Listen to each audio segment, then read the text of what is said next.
Bouncey for the touchdown.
Hello, everyone. Hello, everyone. Welcome to a Sunday afternoon, February 11th, 2024. Super Bowl day. There's a Super Bowl happening this evening. And to celebrate this occasion of football, I can think of no better way than to play classic PlayStation 1 games. So that's what we're going to do. Except we're going to play them on Saturn. But that's what we're going to do. I'm going to play a classic PlayStation 1 game on Saturn. I'm going to continue the playthrough, if my save is still there, of Tomb Raider 1.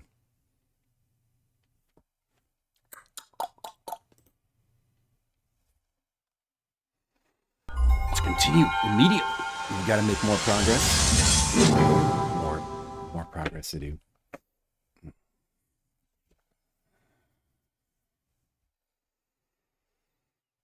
And we're technically finally playing another Saturn game. We haven't played a Saturn game in a while. There's always time for more Saturn. Saturn is good. Core presents. I like Core. They've got Core gameplay. Let's just watch this again. I like it. Whoa. What's happening here? Explosion? What is happening? Whoa, a manhole cover gets flying through the sky. Aladurian, what's up?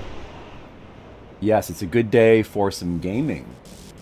Some might say football. I say gaming. What's in there? Oh, it's actually like a hidden... It's like a secret capsule. That's Natla. That's Natla right there. She's an Atlantean. Spoilers. And she just got loose. Whoa, and then modern day. What's a man got to do to get that kind of attention from you? Laura stamps out Bigfoot. Exactly, but you seem to be doing fine. It says in the magazine. Great. Though truth Where's is, the game where she stamps out you. Bigfoot? Did No, Miss Jacqueline Natla does. Is that part of Natla Technologies? Tomb Raider Chronicles? You know, creator of all things bright and beautiful. Play that one of these days. Seal it, Larson. Ma'am. Feast your eyes she's on an this, Atlantean. Laura. Don't trust her. How does that make your wallet rumble? I'm sorry. Just I only play for there's sport. dollar bills Then floating you by like a her big on the park. laptop. Peru? Vast mountain ranges to cover? Sheer walls of ice? Rocky crags, savage winds, and there's this little trinket. An age-old artifact of mystical powers buried in the unfound tomb of Qualapec. Unfound tomb. That's my interest. You could leave tomorrow. Are you busy tomorrow? Nope, she's not busy tomorrow. And that's the story.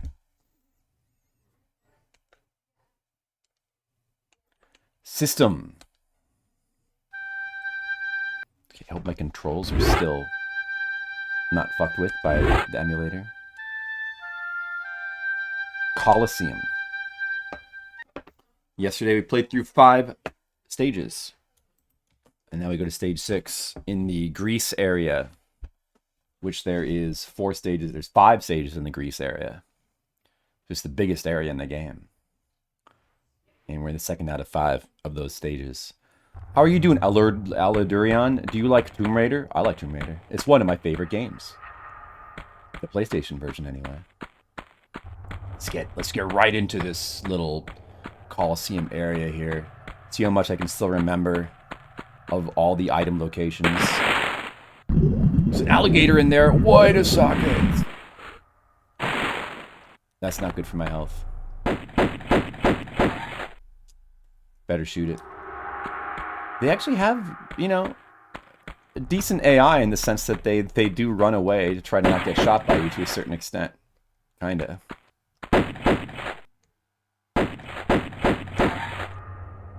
She lost her lock on. I lost my lock on.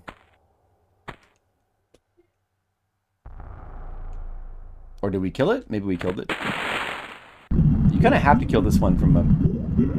Oh, dude, he's still alive. You kind of have to kill this one from up above. Because you can't attack it in the water. There's no... you know, harpoon gun in this game. Okay, not safe. You never got into it. Oh, no, Alan, you never got into one of the best video games ever made. Oh, try it out. You gotta try it out. Try out the proper PlayStation 1 version. You know, if you want to use emulator enhancements, it's fine, but don't ever play the PC version because it's garbage. Play the prop. Oh, dude. Learn the control. Do the tutorial. Make sure you learn the controls properly.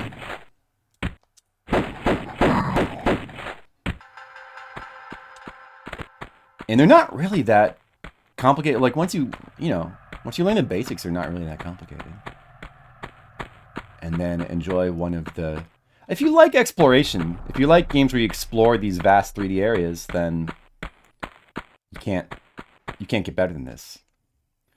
But maybe some people don't care about that. They'd rather just have a linear Uncharted.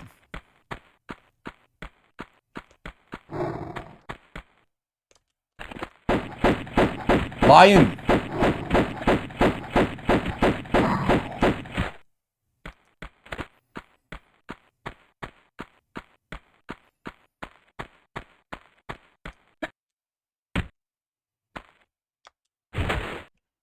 We've got this area to explore here.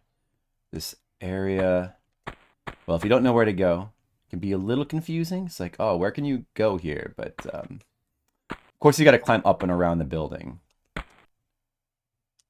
But not from there, I guess. It should be from somewhere around here.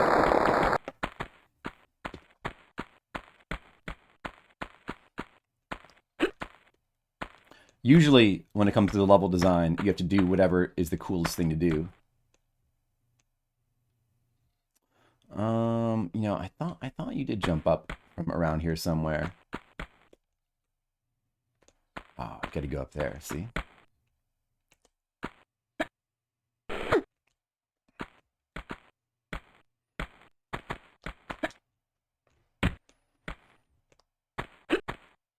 And we can go up here. I think we need to go up there.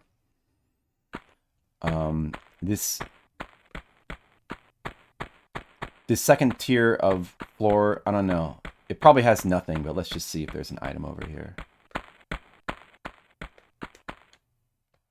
Oh, there was an item. Kind of forgotten about that one. Is she a treasure hunter? Yeah, she's a treasure hunter. Her motivation is she spells it out. It's very simple at the beginning of the game. It's for she just likes to explore places for sport. She's just an Indiana Jones like character that likes to explore for fun. And that's all and the fact that her motivation is so simple is why this is the best incarnation of Lara. They really mess up her character in all the future Tomb Raiders, especially the more new ones. But this is the best incarnation of her character. She's kind of like she's a globe-trotting James Bond treasure hunter type character. Sometimes simple is better.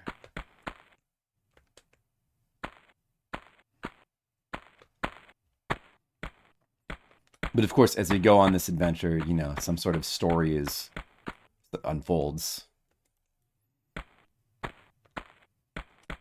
It is pretty cool. You know, like in the PlayStation 2 ones where Crystal Dynamics took over, they tried to complicate it with like, oh, she's trying to follow in the footsteps of her father, and there's like all this stuff. It's kind of lame. It's just kind of lame in those versions. And then also like the first one of those Legend, like that game itself is influenced by the movie, which is like it's influenced by one of the movies. So it's just kind of weird.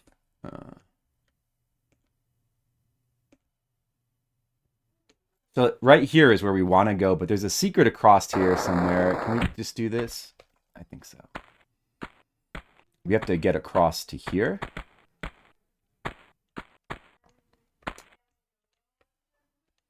And I think we jump onto that. I don't think we can make... I think we jump onto that over there. So if you like aim like this, that should be about right. That should be about right there. Running jump. And then a standing jump right here from the edge. And that's the first secret. Too hard to find.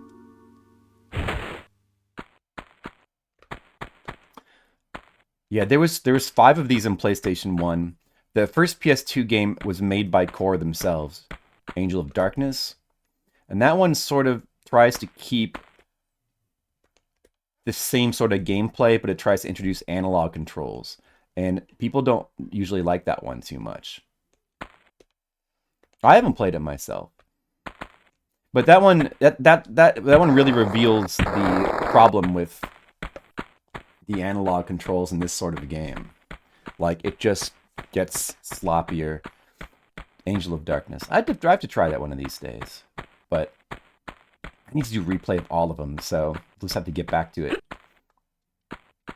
I mean, I've never played through the 4th and 5th one either. I mean, I never finished the 4th one, and I never even started the 5th one.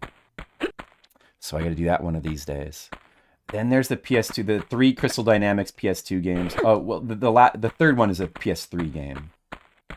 Underworld, Legend, Anniversary, and the second one is a remake of this game. And it really reveals, like, so at that stage, that's a different company making it. Tomb Raider Legend itself is, it's sort of a reimagining of how Tomb Raider would work, and it's taking a lot from Uncharted, or maybe that game came first and Uncharted took from that. I don't remember, but it's also taking a lot from like Shadow of the Colossus mechanics with the climbing, and it's not bad, but it really kind of loses something. It really kind of loses something. The mechanics just aren't as see, the thing is, it loses the grid-based system.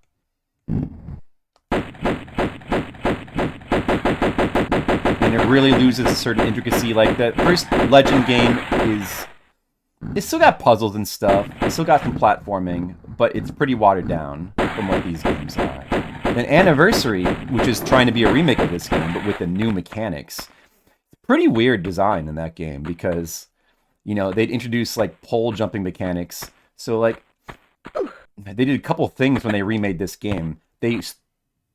They made it smaller. They cut out large portions of areas. They made it a lot smaller. And then they stripped out some of the platforming in the game and replaced it with just pole jumping. So there's just poles. A lot of platforming is just randomly replaced with just poles. It's very weird. It's a very weird remake. And and also the soundtrack is worse. That remake is really inferior in a bunch of ways. And then Underworld, they went back to making an original game, which I haven't played that one. But I don't hear good things.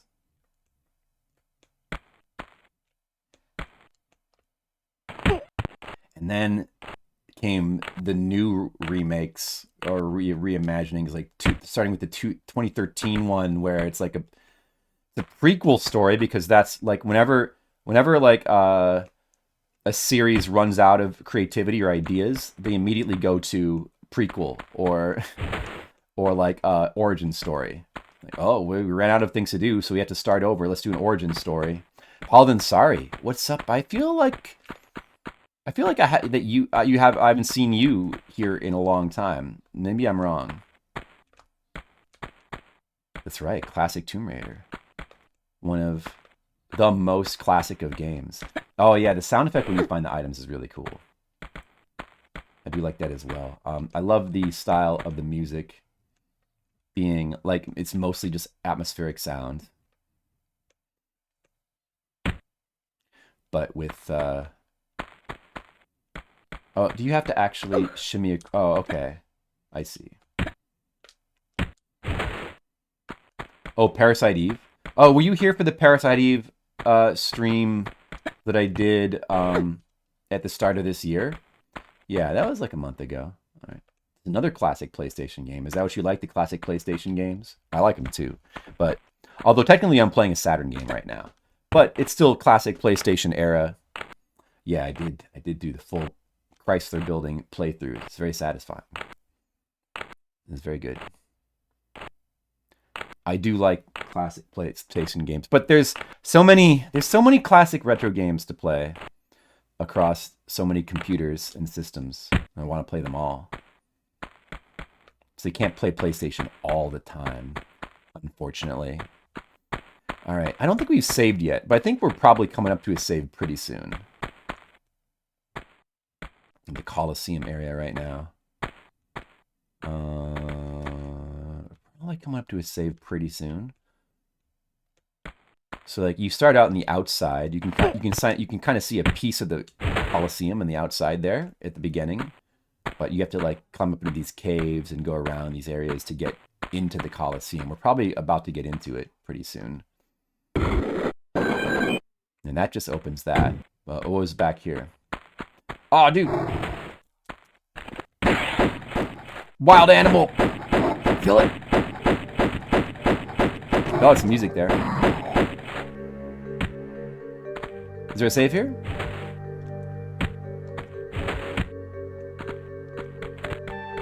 This is the Colosseum. Okay. That other way, I'll have to see where that went. Oh, dude, Pierre is here. You son of a bitch. Just try to get behind him. You just keep shooting him. And now he should probably run away. Like the idiot that he is. Yeah, just get out of here. Oh, he just took away half our life bar. It's hard to not... that's why the human enemies are the worst in this game, because it's hard to not take damage. Since they have hit scan, they just hit you from wherever they're looking at you. The only thing you can really do is try to run towards them and get behind them. There's a bunch of enemies down here in the Colosseum you can just shoot at and just kill from up here. Like shooting... Just shoot a barrel. The Star Ocean 2 remake, and how do you like that? Yeah, I've seen that. I've heard mixed things about it. I've seen it. It looks kind of cool, but also kind of really weird. It's been amazing. Oh yeah, really? Well, maybe it's one of the better remakes. It might be. The graphics, the new graphic style is like, it's at the same time, it's like kind of cool, but also kind of bad. I feel like. Elcidion, what's up? How's it going, Elcidion? It's good to see you back here again. Yeah, I don't know why everyone keeps saying like triangle boobs. That's weird. I mean, she looks natural to me. She just looks like you know, a beautiful woman to me. I don't know what anyone's talking about.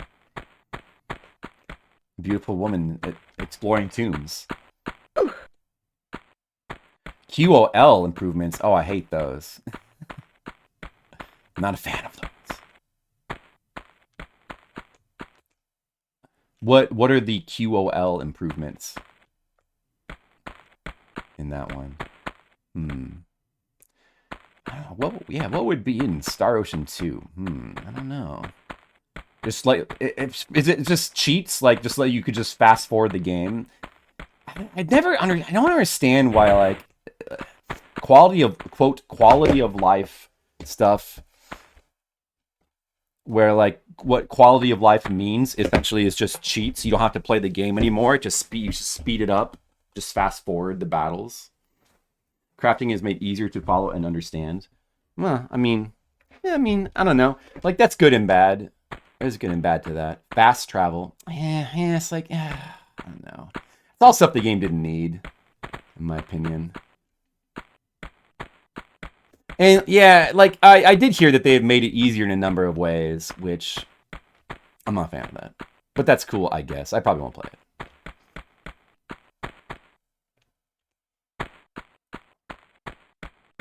Oh yeah, there's also this path here. I love Star Ocean 2 though. I do want to play Star Ocean 2 again. I've never streamed it, so one of these days I need to stream Star Ocean 2 and do a lot of stuff with the endings and stuff. I don't know. Yeah, like all that stuff with like the changes of the game to make it easier. I don't like that kind of thing, but it's a shame, but to me, but like the graphical style was the thing I found interesting about it, because it's very weird. It's just a very weird graphical style, like, but it's cool. And it's like having the sprites on top of the more detailed 3D environments. It's just a style you don't really see that often, and it reminded me of our PlayStation style design. But I mean, the original looked really cool. The original with just its pre-rendered graphics as backgrounds, that looked cool. Honestly, it looked better than the new. Like the new graphics in Star Ocean 2 Remake, they look very strange. It's just a strange juxtaposition, but it is kind of cool still. The old graphics looked more suitable, but I do like the style of putting sprites on 3D backgrounds. Oh yeah, Elcidion? I might have seen something like that.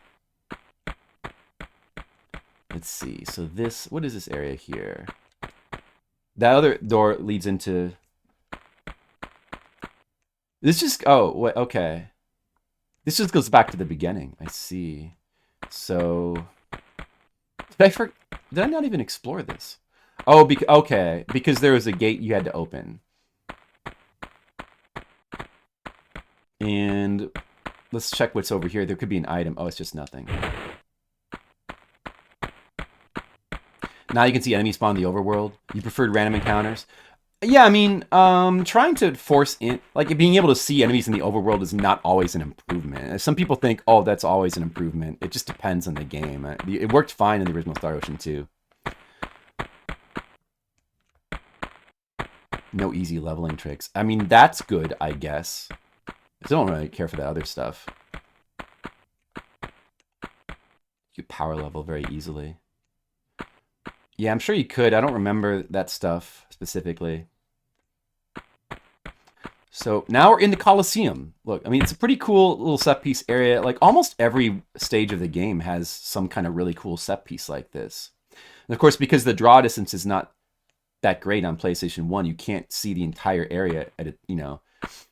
You have to kind of walk around to see. Like you can't see, there's no place where you can stand and see the entire area at once. But it's not necessarily a bad thing. Kind of just lends to the aura of mystery. Yeah, that's right, Skittles. I don't know, maybe. I mean, yeah, I might have to do some family stuff when that game I don't really know. The dinos? Yeah, that's World 3. That's Stage 3. We're on Stage 6 currently, so that's in Peru, the first area. That's pretty early into the game, the dinosaurs, and we did do that. And we had fun with those dinosaurs. We had fun with those T-Rexes, didn't we, Skittles? I don't think there's any items up here on these little bleachers section, but maybe there was. I'll just double check. I don't think there was. I would guess there isn't. Yep, that's a really cool area. Everybody always remembers that area. Very cool area.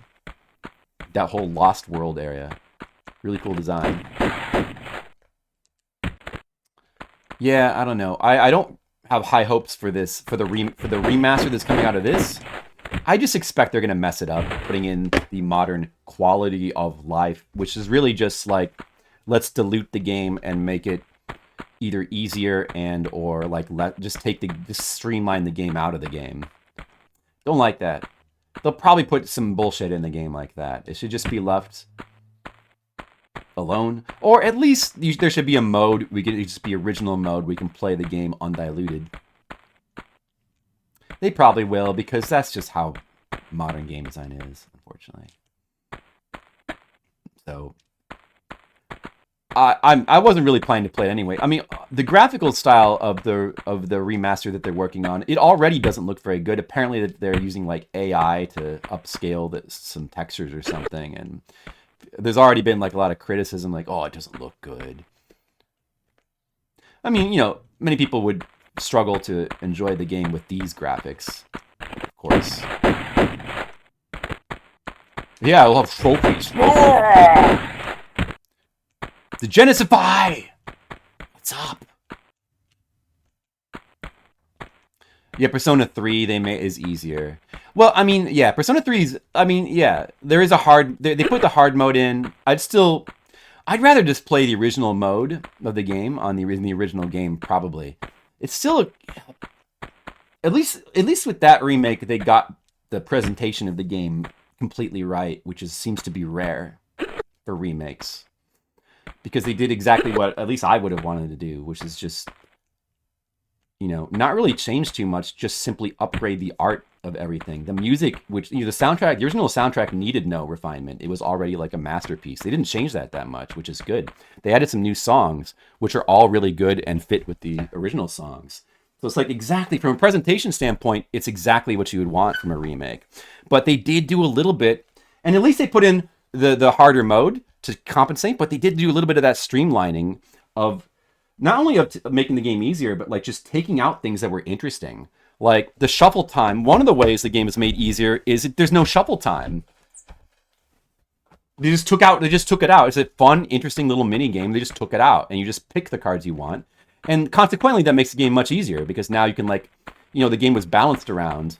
You know, you had to play this mini game, and maybe you'd get the thing you wanted after battle. Like you would get like extra money, extra experience. Now you can just pick whatever you want. I think I sort of seem to recall there was bad things you could get as well, and now that's irrelevant. Remastering Persona 2. People forgot, but they already remastered Persona 2. Kinda. I mean, they already did like a remake that was on PSP. which is sort of similar to what they did with Persona 3. Like the soundtrack was redone, but it's like so right here you can make this jump, and it's a massive shortcut in the level. There's a couple big shortcuts in this level you can take. But we're not going to do that. We're going to do the whole stage, of course. But you can take a massive shortcut there. And trying to recall. There's like a door there. There's a secret area here somewhere. There's like, I feel like there might be some levers I'm missing. Got to go around and try to remember.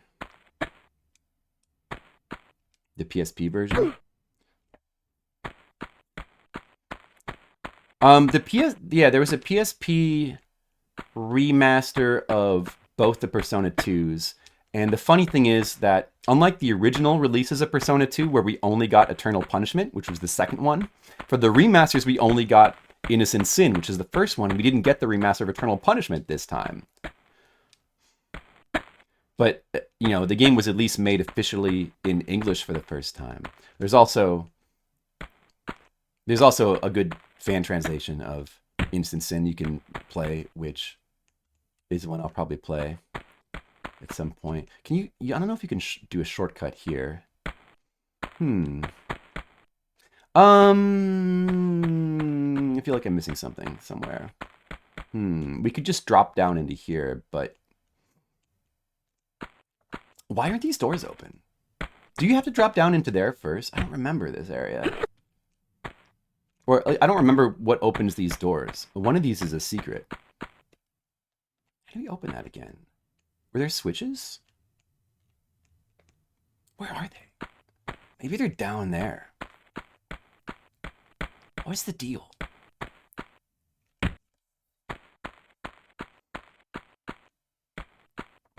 Does anybody remember? We didn't miss anything back here. It was just another little area that goes back to the start. There weren't any switches. That just opens that gate. I guess you just got to go down into the Colosseum now?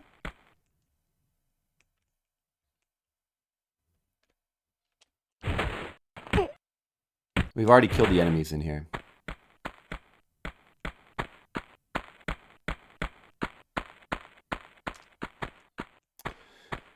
There's a bunch of places. There's a bunch of ways you can go here, like. But there's these spike pits. One of these spike pits you can drop down in like ahead of time, and you can that's another shortcut that lets you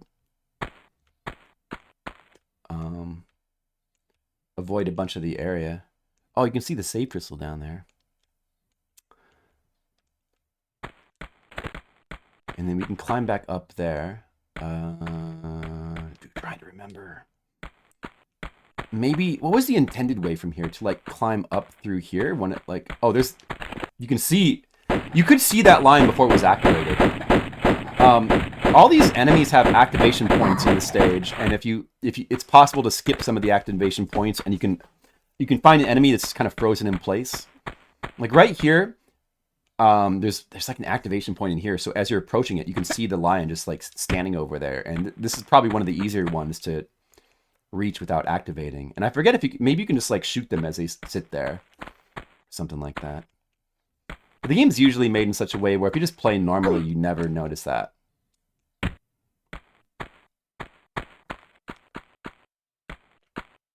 I guess you can't go up here at this time. Can you? Guess not. Where are you supposed to go? Oh, you're supposed to go there. Right here, I think, is another spike pit where you're not supposed to be able to... Oh, no, you can just go down there. So the other spike... Okay, so there's a way forward here. The other spike pit is the one you can shortcut then. And there's a save spot there. Let's save the save spot for a second. Save it. I'm sure that there's no way we'll die. I think this leads into an area with creatures, though.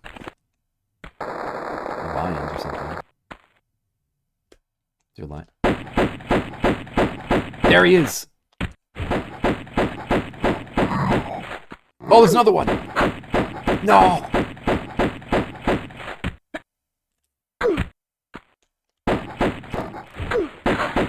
Uh-oh. Did I die? Wait, maybe I can still heal.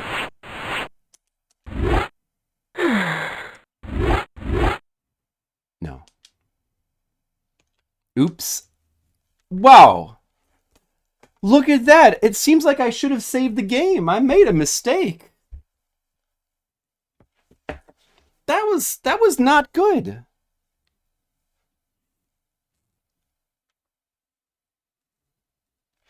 That was not good. That was Skittles. That was very not good.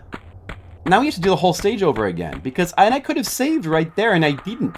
What do you think, Skittles? When you see that level of stupidity, what do you think about that?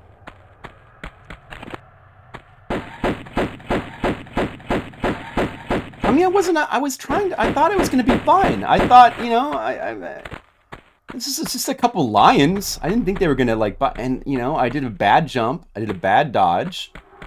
And then the next thing I knew, I was dead. And, you know, I probably should have saved. I thought, you know, I'll just do a little bit more and then I'll save. But I was wrong. I was wrong. I should have saved. That was not strategically good gameplay. Should have just saved. Oh, this one comes from behind. What? Look, what is it? Oh, dude, I just lost half my health. Oh, fuck that. Oh, man. I'm gonna rage load the game. Rage loading.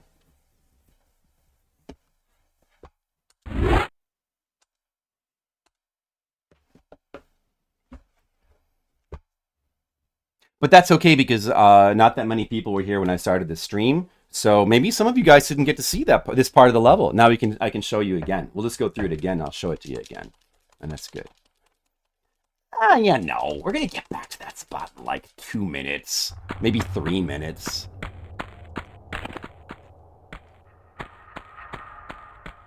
Right, Skittles? Right? Skittles knows. Oops. This crocodile takes a bite out of me. I'm reloading my save. No bites can be taken out of Laura. No bites will be allowed. Crocodile dead. You know, streaming all day. I would like to stream all day. But I don't know. I'll have to see if there could be family things that might arise, Skittles, as a result of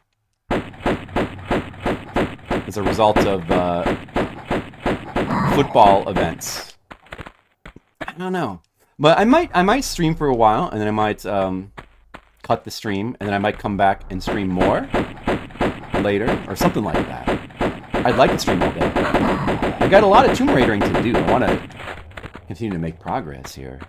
It'd be great if we could just finish this game today, but it might be a little bit of a tall order, especially since I do stupid things sometimes like that.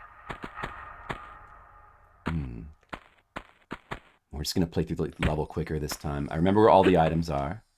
We got to go around here to get the big health.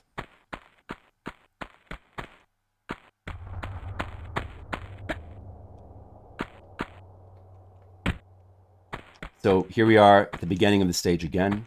You can see you kind of start outside the Colosseum. You got this like Colosseum wall here. And there's a door down there. You can go in it, but there's a gate blocking our way. So we can't get in that way. Oh, how do you get in? It's like, just like in everything in Tomb Raider, you've got to look at the stage and figure it out. You got to climb up and around somewhere, of course. Oh, Skittles has got footballing to do. He's going to be doing some footballing. Was there anything over here? No. Okay, no. Skittles, I'll try to be on tonight for you. Just for you, buddy. Because I know that you'll miss me if I'm not here.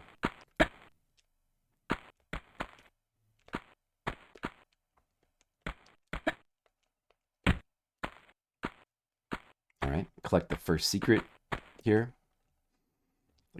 Jump there. The 49ers are playing the Taylor Swifts. Oh yeah, I heard about that. I heard that the Taylor Swifts are pretty fast. Like they're pretty swift. So they could be a tough opponent for the 49ers.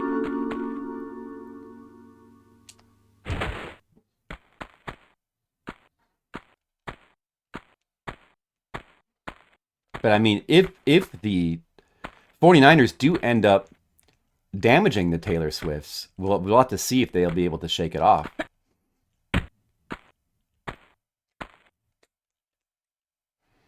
They aren't Swift, but they are Taylors. Well, that's good.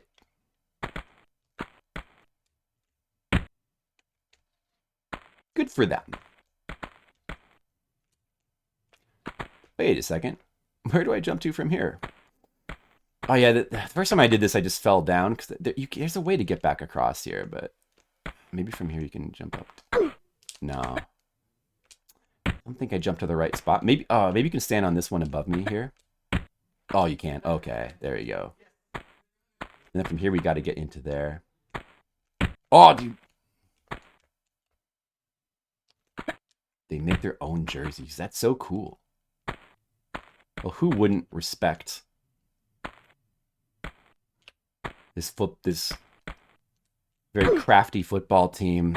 You know, they're probably gonna win. They're probably just crafty enough to win. I think they can do it.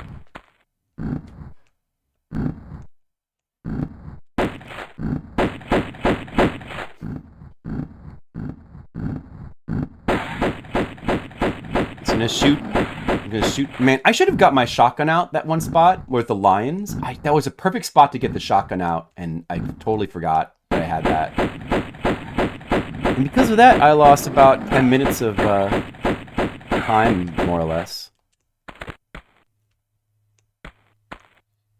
So we'll go down here first and get the health that's down here. Then we'll go up and shimmy across, get that secret, and then we'll continue to shimmy. That should be the fastest way. We gotta get all the healths. All healths must be acquired.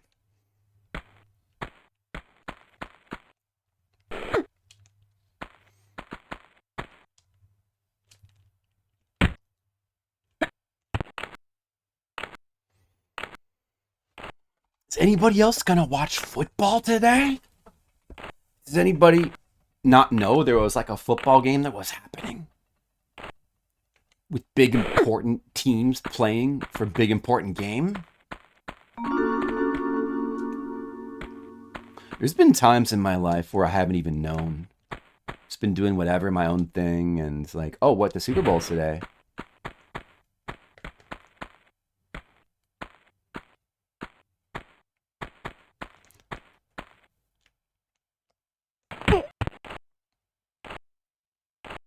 I don't even care about the ads. Even the ads I have no interest in anymore. Much less the game. Okay, so look here. We can just run forward. We can open this. This goes back to the beginning. There's going to be like a line in through here.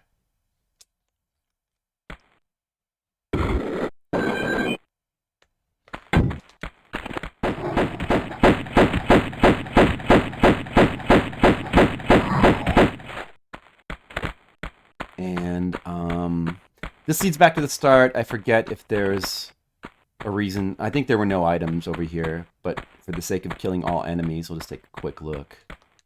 Yeah, this is a dead end here. I believe there's no reason to come back this way. No items or anything. Those sucks. Those bears do suck.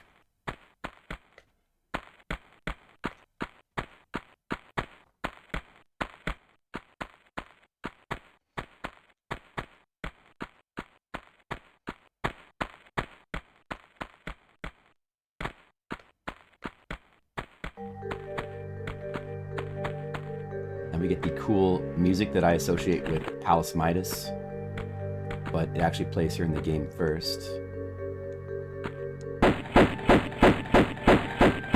Oh, the music in the game is so good. Oh, this guy's here. I forgot about him. He's here.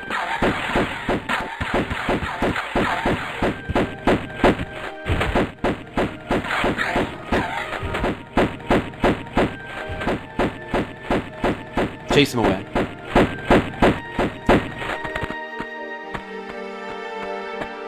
Now we're back to here. We're almost back to where we were when we stupidly died for no reason. Let's go around here and kill these bats.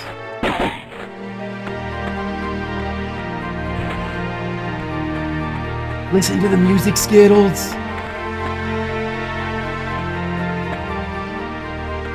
It's so beautiful.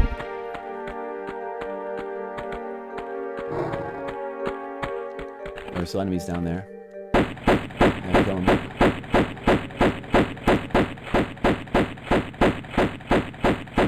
He's dead. I guess there's nothing over here right now, except for there's like a bat in here we can kill.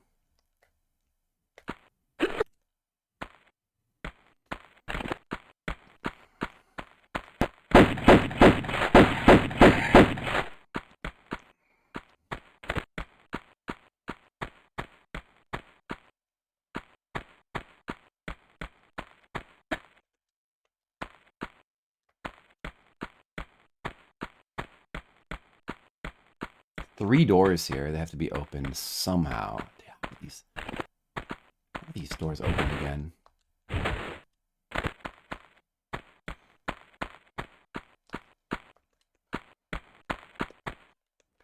Well, I guess we'll go down here.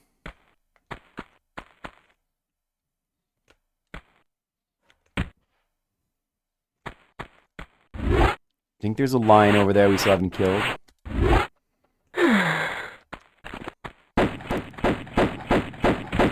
Not too hard to deal with when you have tons of room to jump around. Lara loves to jump around like a grasshopper. She loves that. There's a lion over here. What is the spot that actually triggers? There's like a spot here. You can kind of see as you walk up that he's over there.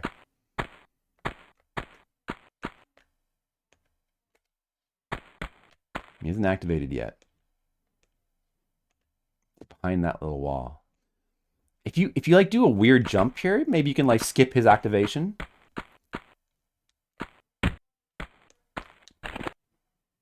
No, we activated him.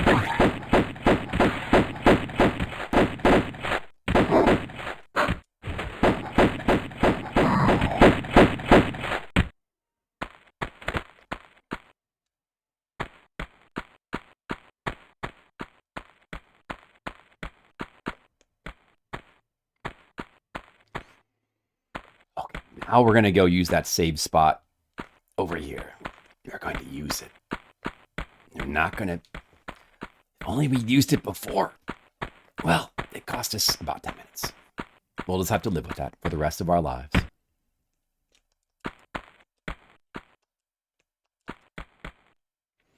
No toast dinner today. Might have real food for dinner. The first save spot of the level. Of course, if you don't play the game with the save spots, you're not playing the true Tomb Raider, and you have to turn it off right away, and you have to like go find the real Tomb Raider and play that. You have to play with the saves. The dinner without toast. Sometimes you just have to have a fake dinner. I'm gonna get the shotgun out for the first time.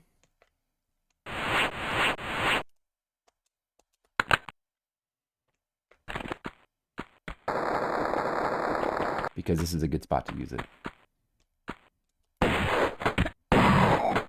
They killed the lion in 2 shots. Oh, dude, he was there.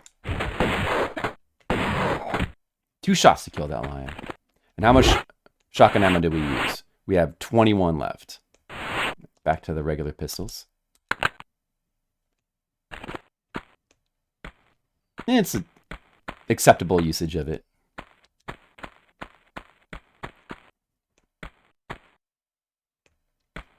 Got a lever here. That opens that. Maybe that opens one of the doors in the top. Was there anything else here? In this little lion area? Oh, there was 2 switches. This might open one of those doors. Oh, that opens that gate. Okay. Let's make sure. I sort of remember there being a health pack in one of these nooks.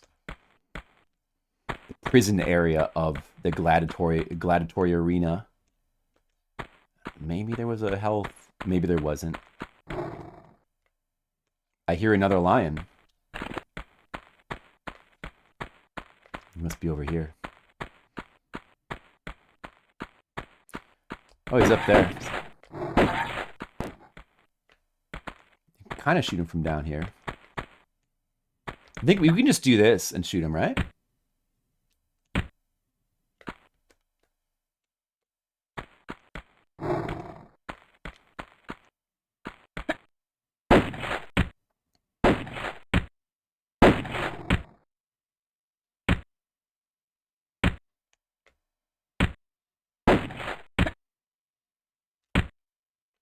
Perhaps I'll just climb up and shoot him.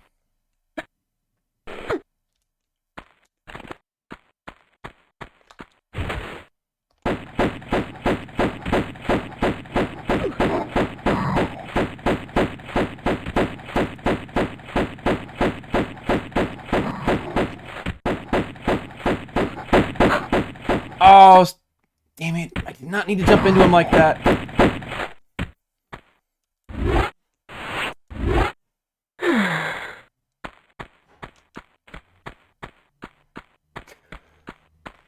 Could have been handled better. Now this gate is open over here.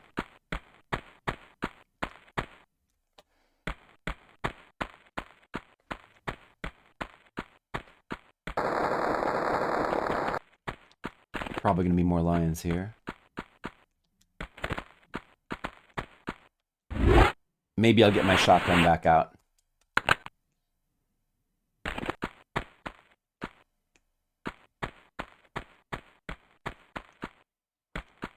It's pretty good on these lions. So this probably opens one of the gates. See, it's open.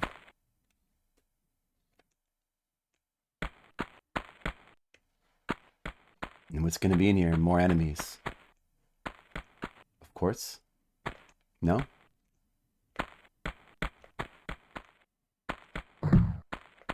That slammed shut.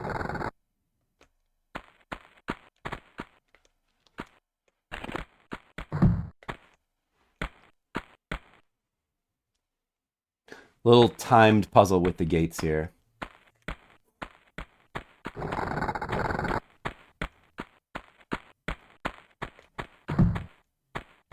We have to go in the other one first.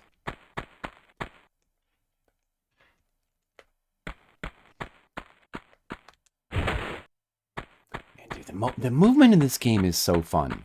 Once you get used to it, it's such fun movement. You want to go on this one first. And we can hit this switch. And that opens something. Then we can hit this to open that. And then maybe we can get over here to this other one.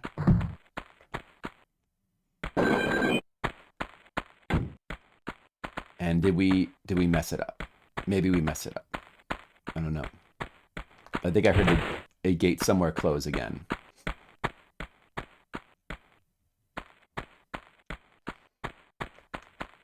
Gotta do them in order.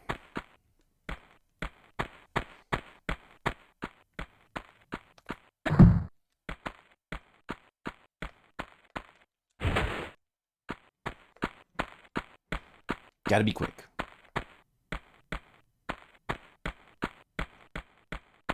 This actually has to be pulled again. And then we gotta quickly go through here to the other area.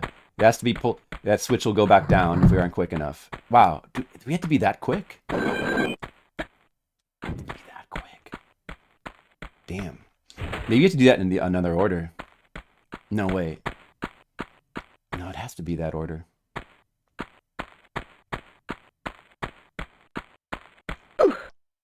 It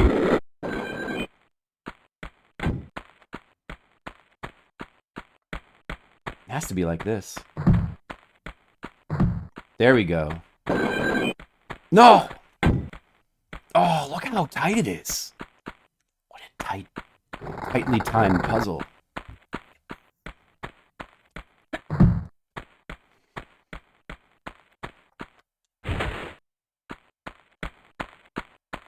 Yeah, I forgot about this. That's cool.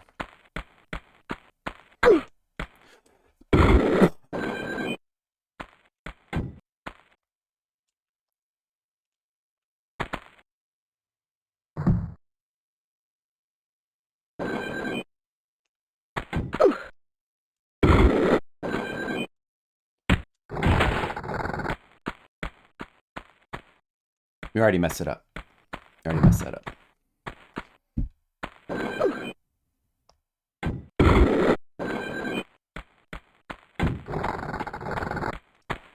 To just barely step on that. Dude, what? What? How can that be? Let me get a little more comfortable.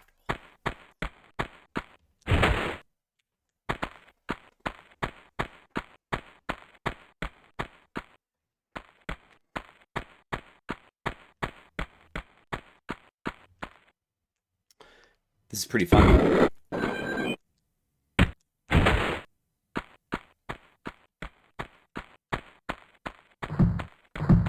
Wow. Wow. What am I doing? I think I'm rushing it too fast. Like it's not registering or something. That's weird. Or maybe you just have to do this part quickly. Like this is not the second gate is being opened by the first is being kept open by the first one. It's not being opened by that or something like that. So you just have to do this whole part quickly, I think. Like starting from here, starting from this plate, you got to be very quick, I guess.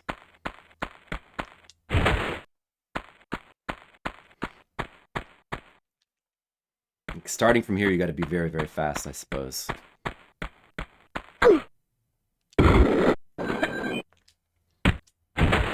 I don't know if that's faster or running onto it is faster.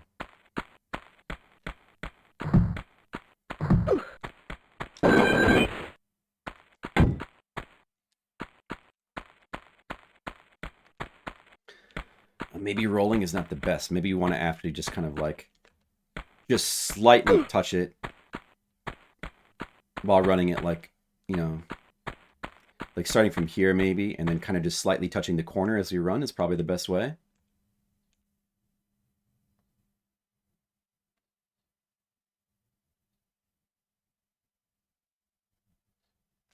You actually see that second one, they're both timed off of this one, and the second one is timed off of this one as well. So starting from the moment you touch this plate, which that didn't register, you got to be as quick as possible. That's why it can seem a little bit weird. And you wanted to run a straight line, a diagonal to this door, like that, straight to this switch. If possible, don't bump into the wall. You gotta like just lightly touch that. And we have just enough time to get in here. And just enough, look at that, just enough time to get in here. Very tightly timed. And that opens that door. Very tightly timed little... Actually, you don't even have to step on that. That's just for getting out. That's just for getting out.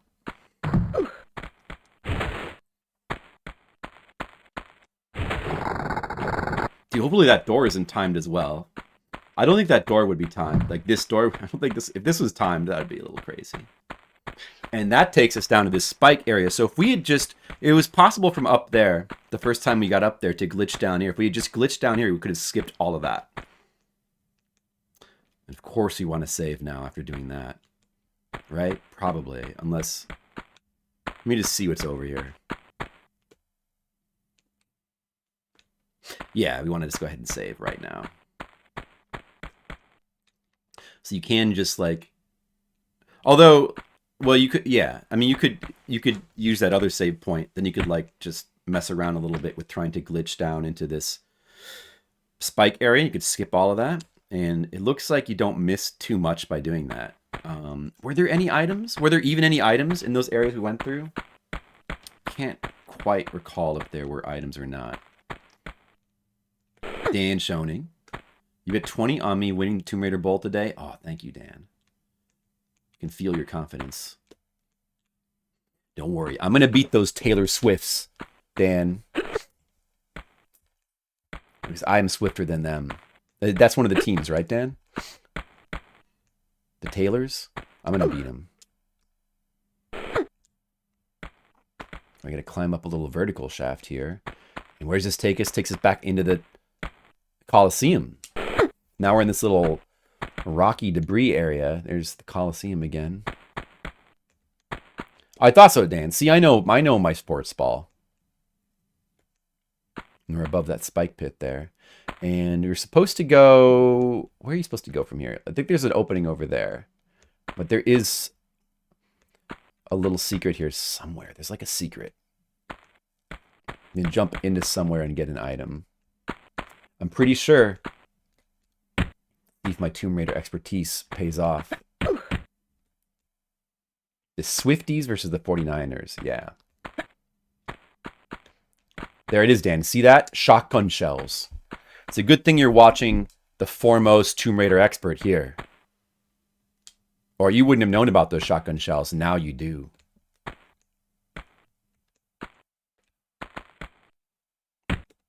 And we could get back to the main area from here if we did a little jump, but no reason to do that, I don't think.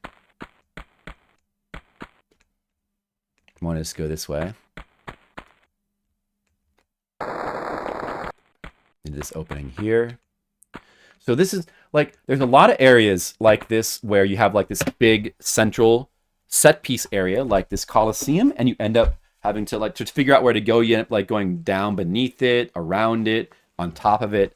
Like this whole winding path where you have to find, you know, the path going up and like around it or something.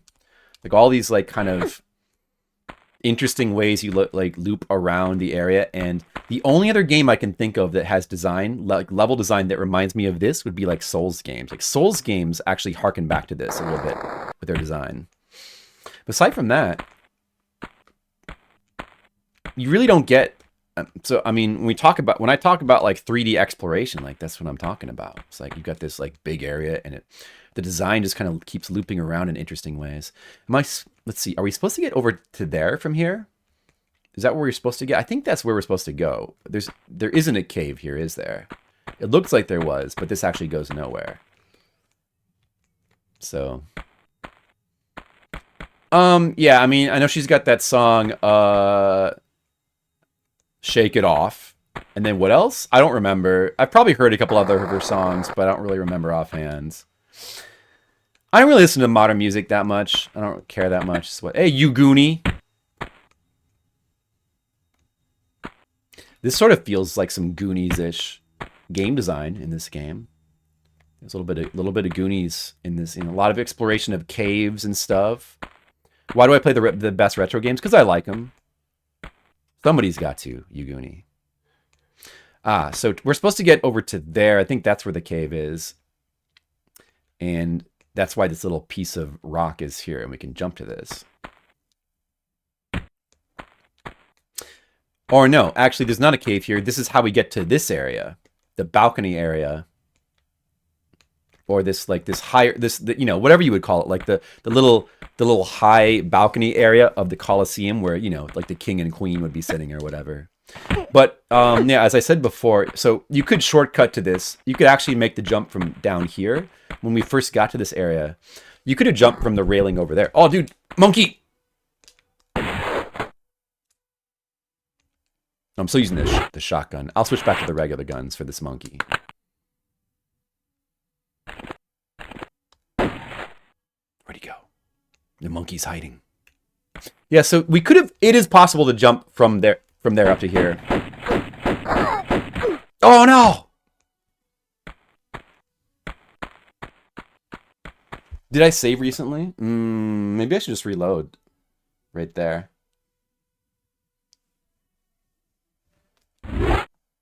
Did we take like about half our health bar falling down there and I've got to climb back around? Considering I have to climb back up around, I may as well just load. Right, Dan? That's that's working smarter, not harder. Right? Because I'm the best? No, you're the best. You Goonie! I like your username. It's good. Dan, you gonna be watching that sports ball that's happening later today? I hear there's a sports ball happening. I might have to drink some whiskey while I watch the sports ball while smoking a cigar. There was a time in my life, for a brief window, where I tried to smoke cigars, but luckily it didn't work out. But I like the occasional whiskey. The occasional whiskey is good.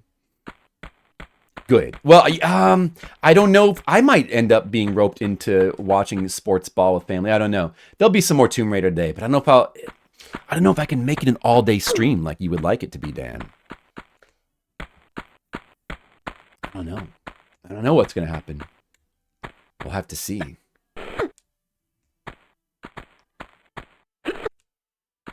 But I agree that a full day of Tomb Raider would be better than sports ball.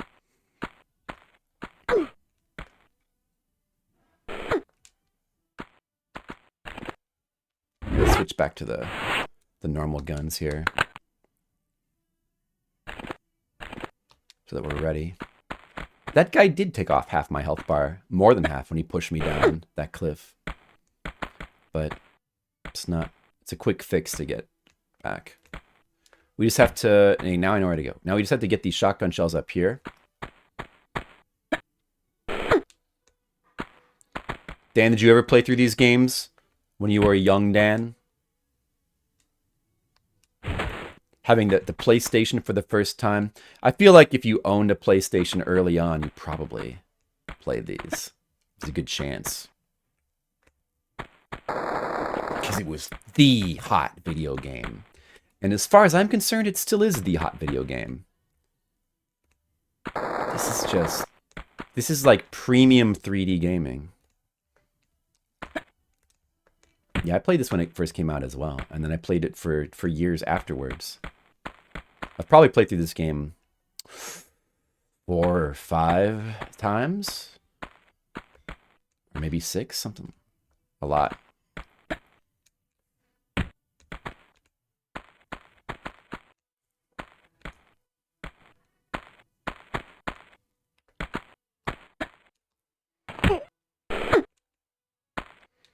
Final Fantasy 7, of course. That I had a PlayStation's one of the only. Oh, dude, he's up there now. No.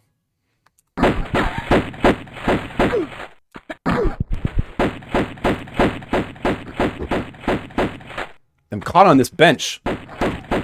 Okay, well, it's fine. He's dead. It didn't cost me that much health, or any. It didn't really cost me any health. We'll go ahead and save again.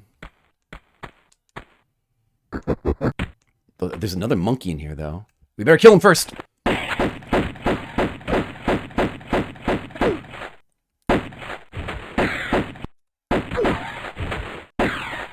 Dude, where'd he go?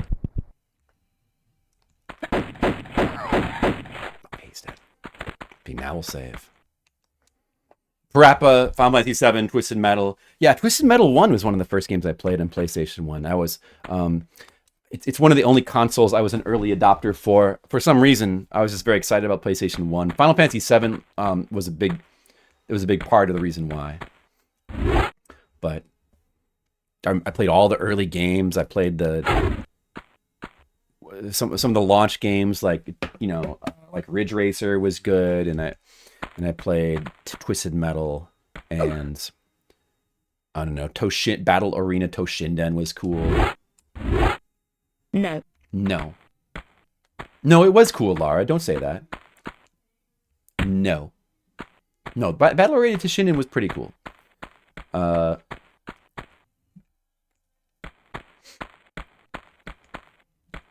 Yeah, I played, and then I'd rented so many games. Like, what was it? Like, Assault? What was that game?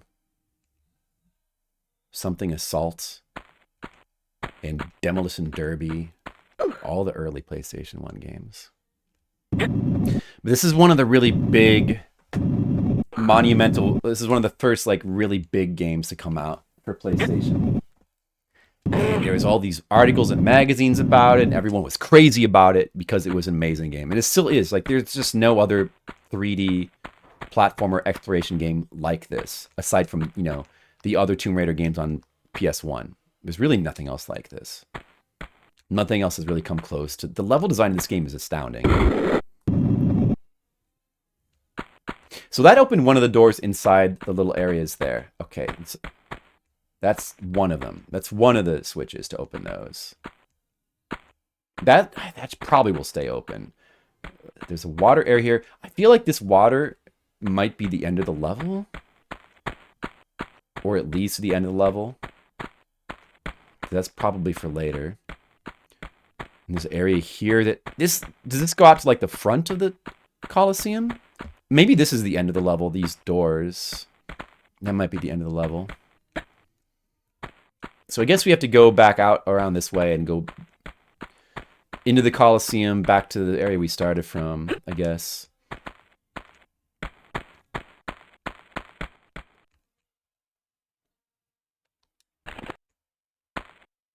Is there anything else alive down there? We could probably just drop down here without taking damage. Or I could make this jump, which is a little bit tricky. But maybe we shouldn't. Maybe we should just play it safe. Shouldn't take damage from this drop. Oh, I took a couple pixels of damage. It's fine. We can all live with that.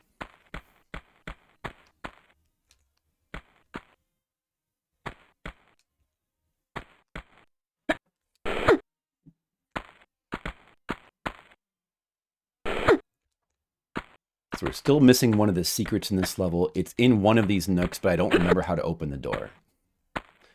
Maybe it opens automatic. This door is open now. I guess that's the one we just opened. Oh, what is this? Okay.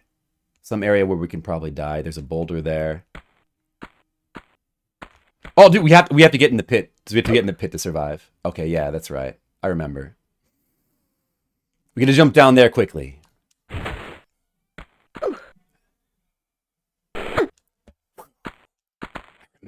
Didn't die stupidly there. Well, I mean, I know the game pretty well, but there's plenty of places where there's going to be ample opportunity to mess up.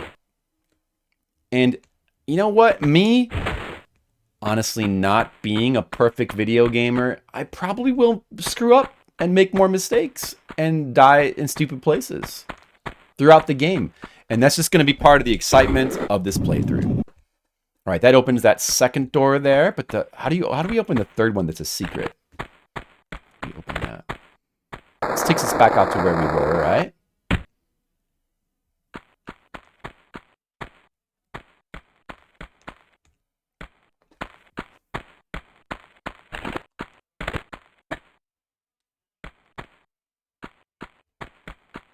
So this is where we started from.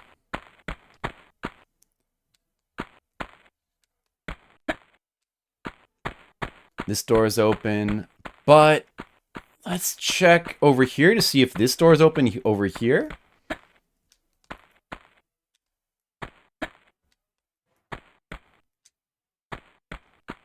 This door's not open. Is that the secret? Maybe that's the secret then. Oh, this dude's here now. And a lion.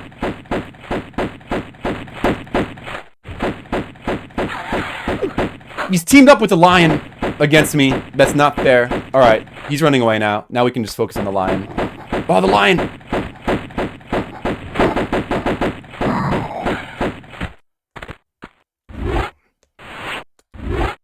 He assaulted me with a lion. He had a trained lion friend. That's not very fair. Okay, well, we'll just go into this area next then. Maybe a switch in here will open up the third one. Oh, is this the secret area? This is the secret area. Oh, okay, we have to do this quickly. We have to, like, jump up here quickly. Like this. No, it's, like, timed. That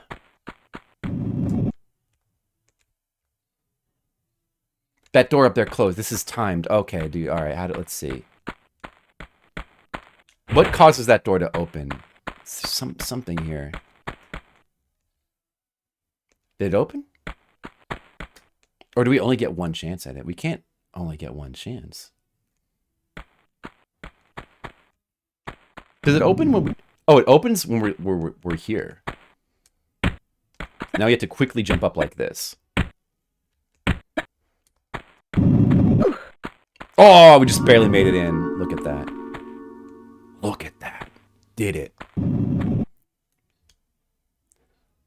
If you try to just jump up there normally, of course, you can't make it in time. That's why it's timed like that, so that you have to do the jumps You have to make use of her side jumps to actually get up there, which is pretty cool. It's a pretty neat little platforming puzzle there.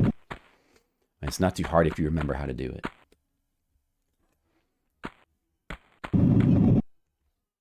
Oh yeah, so that is a secret, but this is also the normal progression area as well, because you have to go here to get this lever.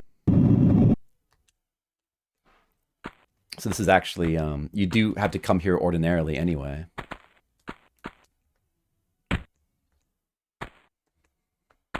Getting down is a little bit dicey, but like if we do a standing jump from here, I wonder if we would overshoot it.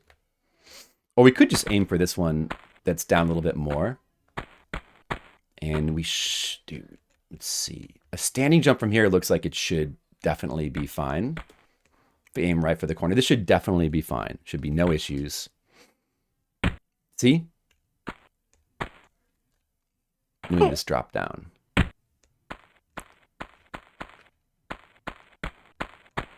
And then we can go to the third door. Easy. Easy area. So we're getting close to wrap. We spent about an hour in this area. So that's the longest area so far. I also had a death that cost me a bunch of time.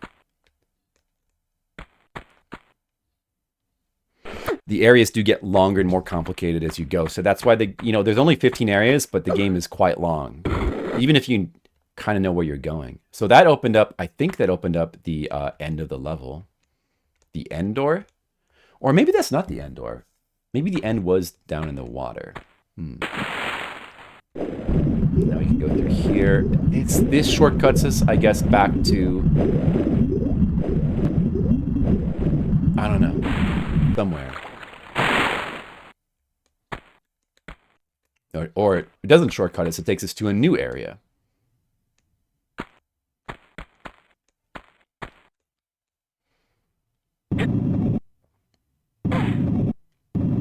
Actually, pulling this out here does no good. We have to push it.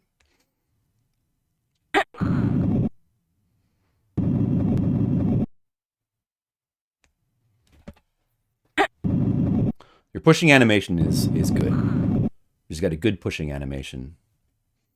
Okay,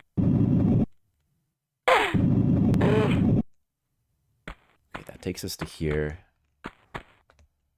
And then I guess we push this way. Or do we pull it? We pull it.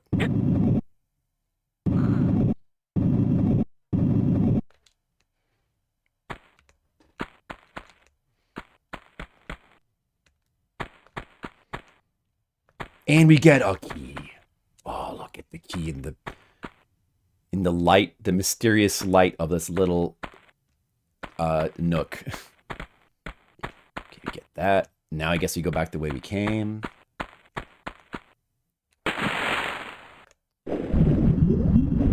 Go all the way back to the area with the door, with the locked door. But which was... Okay, it's a little bit of a conundrum. Because now we can open the door, we can open the gate with the key, but also we can... There's a door that opened... Does that... Which one of those leads to the end of the level? I want to do the end of the level second. Try to remember if I go the wrong way. Getting back up there, so you know what? It's a little bit of a pain getting back up there. But now is the perfect time to use this shortcut, so we can save a little bit of time. And you know what? I can do this. This is not even a problem. Oh, there's more enemies down there as well. I guess you should kill them first.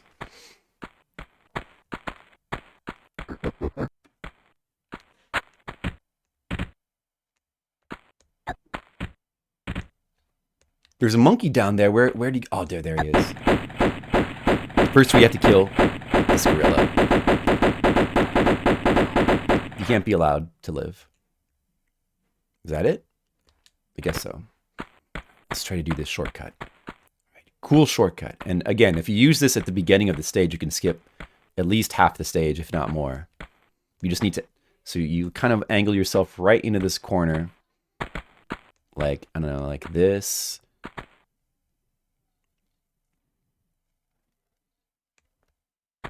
Maybe just a little bit off the side here like this.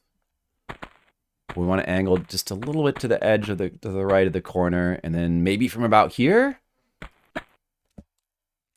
No, I didn't do it.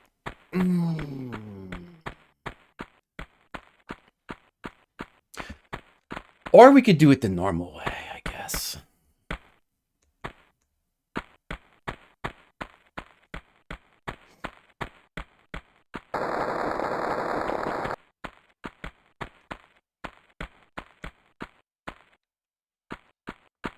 What was the normal way to get in there again? Through here?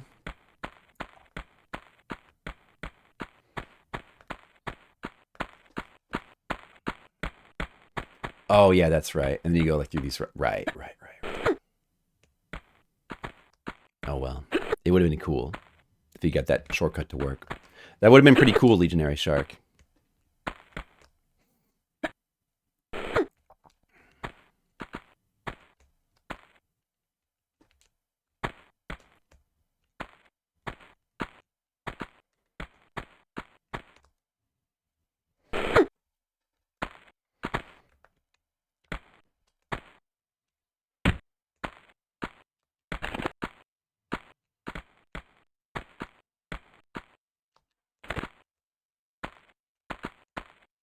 Almost done with this stage.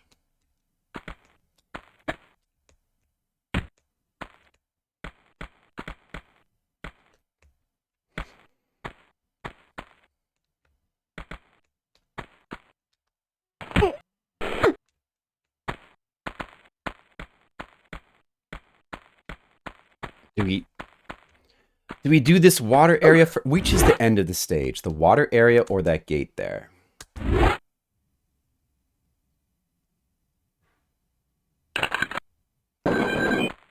I'm not quite sure of it. I feel like this will push us down and usher us along. Like, that might be the end of the stage. And this... Maybe this isn't? Oh, dude, wait. This has got to be the end of the stage. This has got to be the end. No. It looks like the end, but I think it actually isn't. Oh, I just don't know. Well, we have got all the secrets. So, but there might be some items that we still haven't picked up. Maybe this isn't the end. You know, I think the water does go... I remember the beginning of the next area, Palace Midas, starting with water, with like you coming from a water area. I think even though this looks like the end of the stage, I think it's actually not. I think the water tunnel it actually leads to the end. This is just it's just a save spot with a health pack. That's what I thought. I thought that, Mr. Leo. Hello. Happy game day to you, Mr. Leo. And we're progressing more in Tomb Raider. We're going to try to... I'd like to be able to promise you an all-day Tomb Raider stream to Mr. Leo, but I don't know if I can. So we're going to provide as much Tomb Raider bowl as we can. No.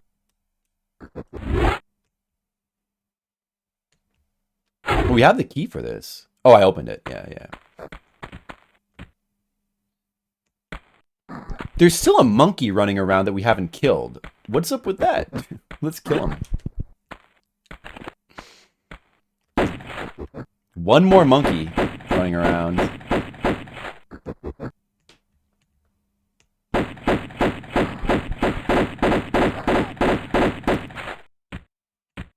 It's kind of funny, like, her guns fire independently. So, like, if there's an enemy to your left, she'll aim with her left gun, but not... This is another one of these details that people don't really notice in this game, but she doesn't automatically, like you would think, like, aim with both guns.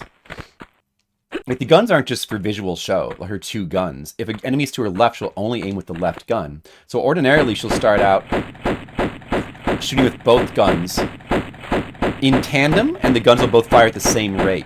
But if you like get an enemy to one side, she'll only fire with the left gun, and then if it gets back in front of you again, she'll start resuming to fire with the other gun.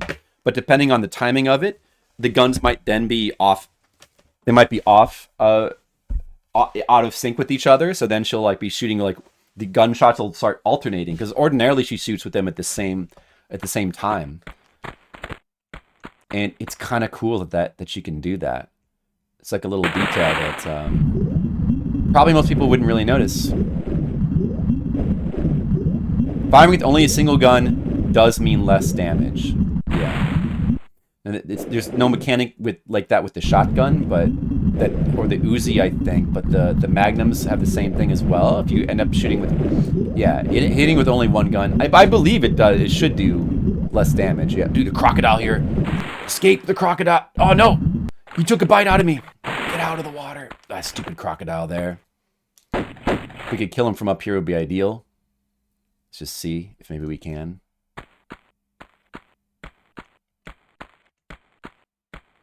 I mean, I'm pretty sure that firing with one gun means half the damage. Because I still have the lock-on on him, we can tell approximately where he is. Or did I lose it? Maybe I lost it. I think I lost that lock-on. He's gone. He'll probably come back when we go back down there. Stupid crap. Let's see, does this make the water go away here? No, the water's still there.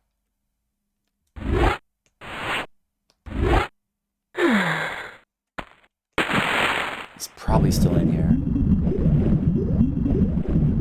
So we better hurry. Keep swimming. This is the end of the level. If we go through here, we're going to miss a kill of the crocodile, but I guess we can live with that. We got all the secrets. There's at least one kill that we could have. But a lot of enemies disappear randomly in this stage, so I'm not really... We could look at the guide to try to check if I'm getting all the kills and pickups, but I guess we can just not worry about that.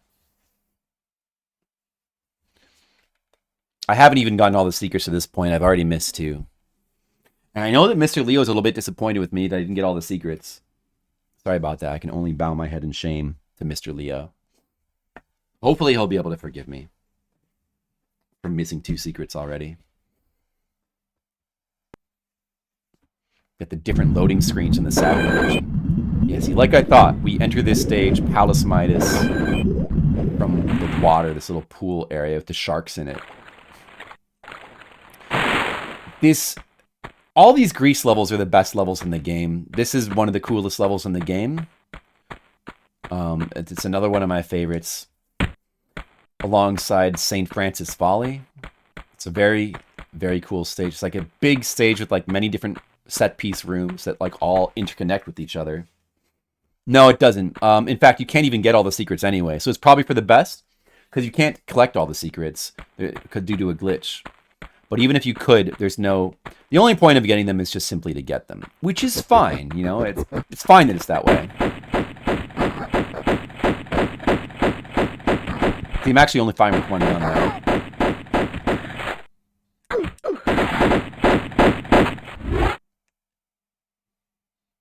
Let's try not taking damage from these monkeys.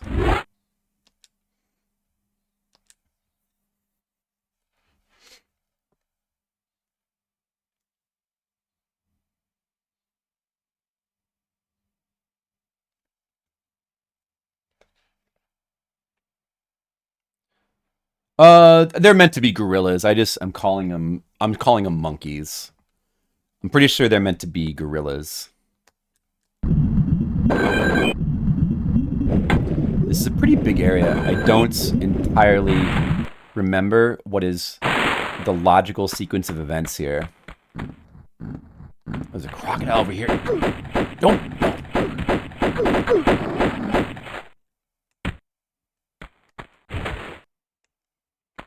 Let's just try to kill everything without taking damage.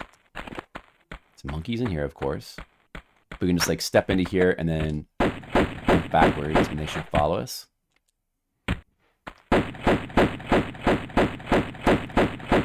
Here he comes. Look, now I'm firing with just one gun. Now I'm firing with both. See how the guns got out of sync when I turned, and then I started firing with both guns again. It's pretty cool. There should be another gorilla in here, I think.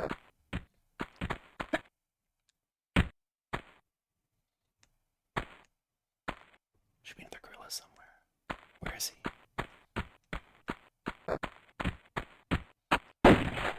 There he is. He's like stuck behind that wall.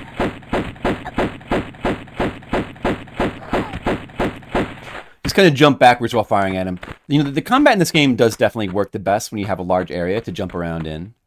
It does get quite a bit more chaotic in tighter areas. But if you have like a big area to jump around in, it feels pretty good. It feels pretty fun. I do like the combat in this game. I probably like it more than the combat in the remake as well. All right, enjoy your lunch, Mr. Leo. All right, so here, like up there is, those pillars are part of a path that is like a really long winding path that goes through the whole level. We can't get up to there from here. There's a really, this is another one of these levels that has like, it's like 3 thingies. I think there's like 3 gold bars we have to get because the Palace Midas. We need 3 gold bars for the end. There's one really long winding path around the whole stage to get one of the bars. Where you end up on the roof of some area.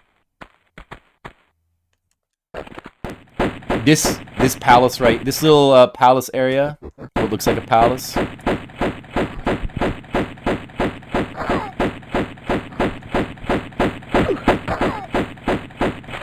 Oh, there's one behind me too.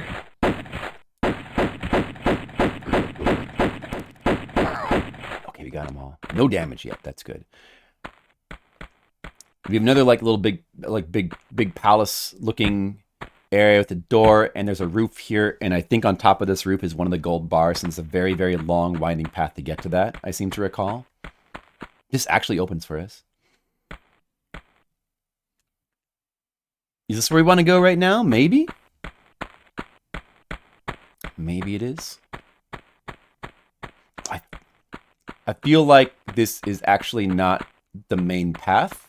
It just leads to our dead end, maybe, but surprisingly. But let's just check. My memory is faulty. There's actually a hidden switch in there. Or wait, can you jump? Maybe go around here. A save. Just a save and a switch. What does the switch do? It opens that gate. Hopefully that stays open. Do we want to go ahead and save? Or do we want to save this save? You might want to save the save. Because we'll be coming back through here. I'm going to save this save. We haven't really done that much since the start of the level. I'm going to save it. I think we will be coming back through this way later when we travel like up above there. Probably jump back down to here again.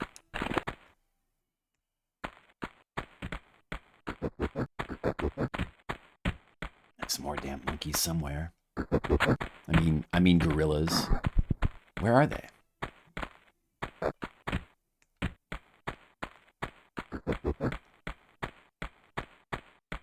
Where's the new gorillas? Oh, he's behind. They're following me.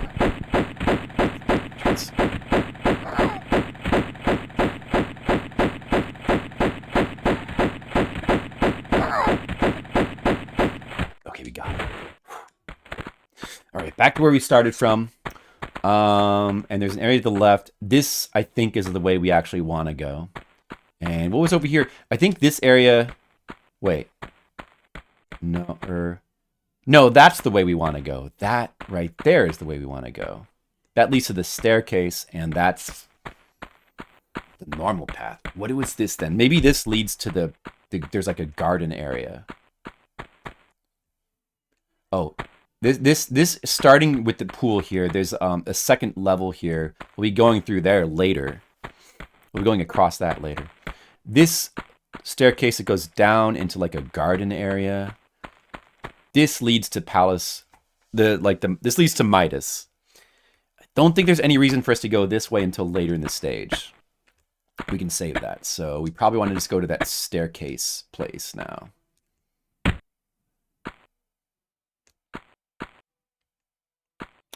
Yeah, we want to go this way.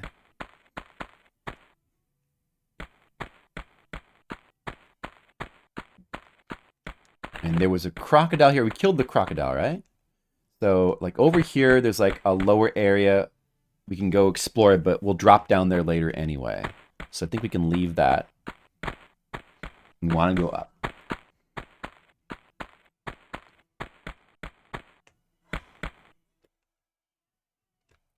textures on these walls.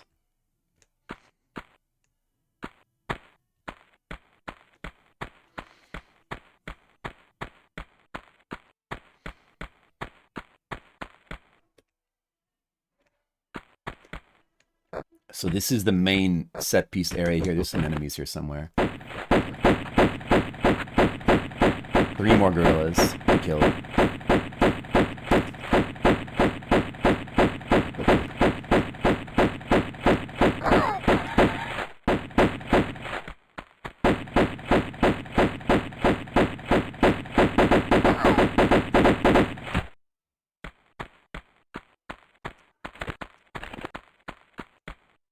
This is the main set piece area with a bunch of doors that have a specific way to open them, and there's some levers, and it's a little bit of a puzzle. And then each area is like there's various tricky spots, puzzle platforming you have to do. And then right here is one of the big noteworthy features of the game, or if you want to say feature, there is an impossible to reach med pack up here. On top of this wall, like way up there, is an impossible med pack. You cannot reach it normally. But you can reach it if you use the glitch that is known as the corner glitch. You can reach it if you use that glitch, which is not too hard to do. And I'll see if I can do it. So you wanted to get all the med packs in the game. And because of that med pack, which became a known thing, people knew about that, and it sort of became like a little bit of an in-joke with the game. They ended up putting an impossible to reach med pack on purpose in all of the subsequent Tomb Raider games.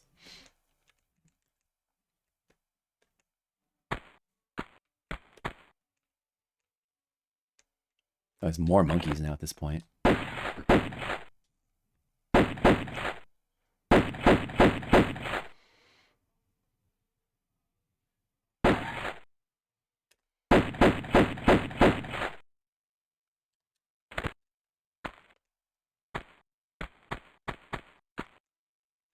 I think we can easily shortcut jump from here up to there, but you're supposed to go around. And you want to kill the monkeys anyway, so you may as well go around.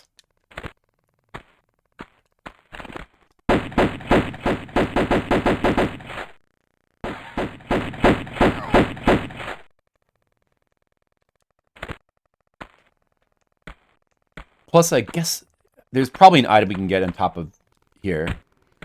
So, of course, we want to get that. What's that weird sound?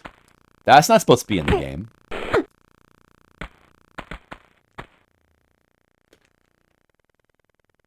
Oh, yeah. Is that I don't think that counts as a secret over there, but there is a little hard to reach meta pack over there.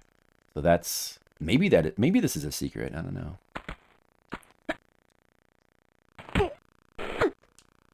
Get that. Is this a secret? That's not it's just a normal pickup, but it's just a little bit hard to get. There's some spots in the game that almost are kind of like secrets, in that they're kind of they're tricky to get to, but they don't officially count as secrets. Golly gee, what's up? The frame rate? Does it? I don't know. I don't really notice. It probably has to do with, like, when enemies spawn or something. I mean, I don't know, but it never feels any less than playable, though. It always feels fine.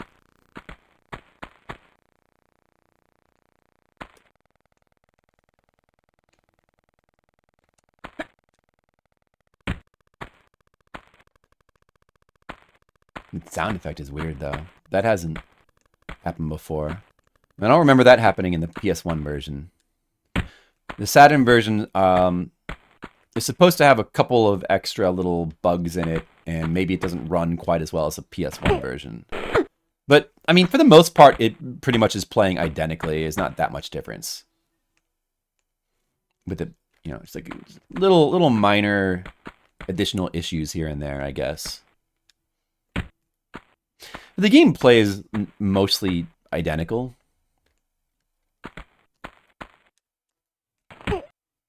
All right, from here, you should be able to see the med pack. So you can kind of see it if you angle the camera. There's a med pack up there, and that med pack is impossible to reach, golly gee. Like, golly gee whiz, how do we get this impossible med pack? We're just going to have to corner glitch it. Now, how do we... Let's see, how did I do this corner glitch again? Like, you just stand in the corner and jump? Was that it? Or do I have to angle myself to the side? If you stand a certain way and jump, she'll, maybe it's like this, perpendicular. She'll eventually kind of work herself into the platform. You can get up there this way. Maybe it's like this.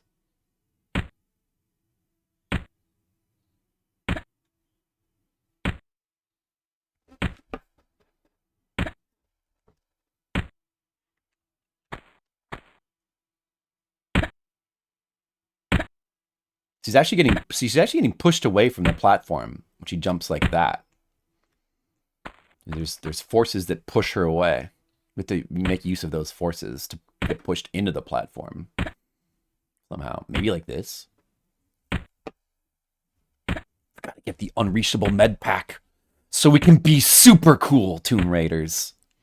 And another thing about this is I recall I actually found this without any guides. I figured out how to get this med pack. I figured out this corner glitch by myself as a kid because I played this game so much. I was like, how do you get this?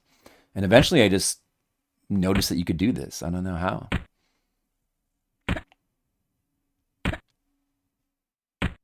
But I'm not getting it to work at the moment. Doesn't seem to be working. She's not going into the platform, is she? No, I don't think this is working.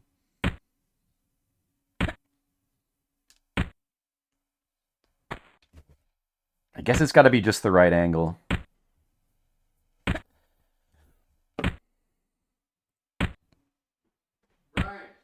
Yeah? Oh, sure. What is it? No, I'll actually streaming. If you're streaming, then don't worry about it. Okay, then. I don't think this is working. Do you maybe like this? Now she's being pushed away.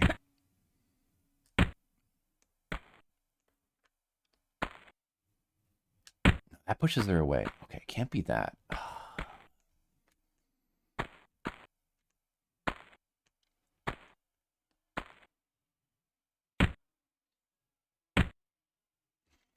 do I do it, guys? Does anybody remember how to... I can corner glitch? Is this it? Am I moving into the platform? Maybe this is it.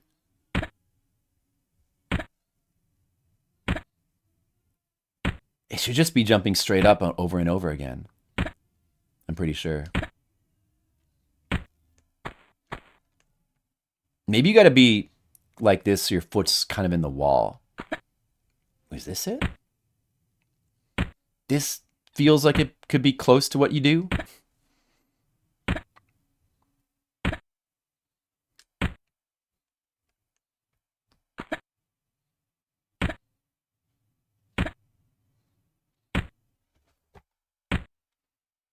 You could just look it up online.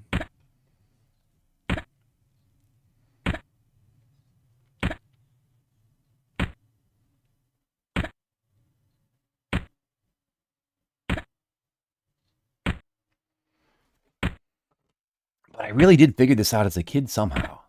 I mean, not really a kid. It would have been an older teenager. And whenever this game came out, I did figure this out. I swear.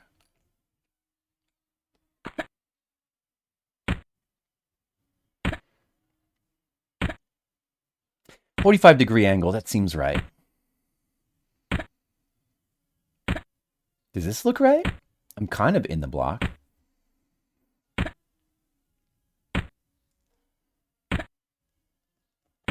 You might have to be positioned a certain way first. Is it 45-degree angle facing away or towards the block?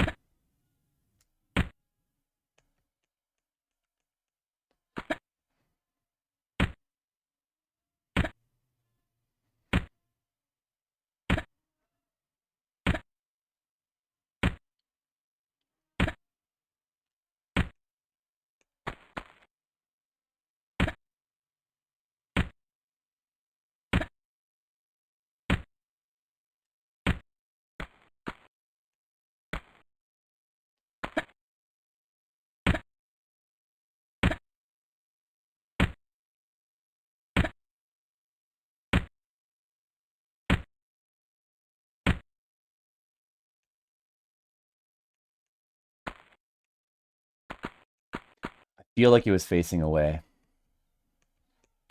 And you probably had to be right in the corner. I feel like it probably is.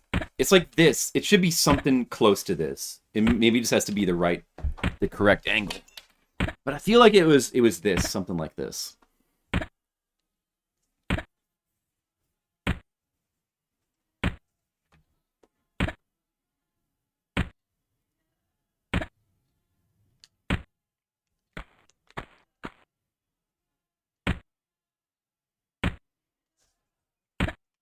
Come on, Lara, get in the corner.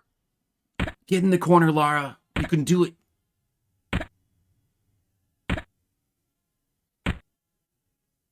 You probably can use this at various points of the game to shortcut. I've never really messed around with it. Maybe speedrunners now.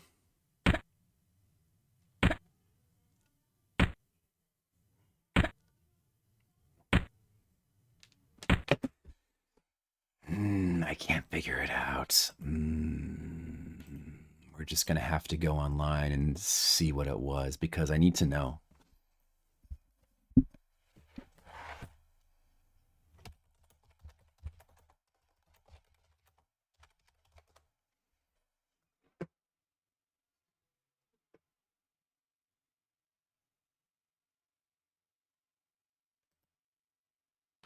Hello Tompers, and welcome to a new series.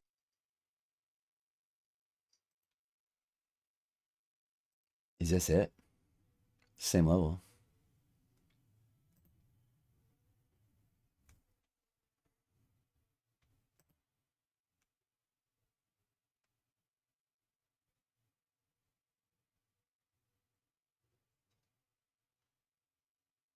Oh yeah, that was it.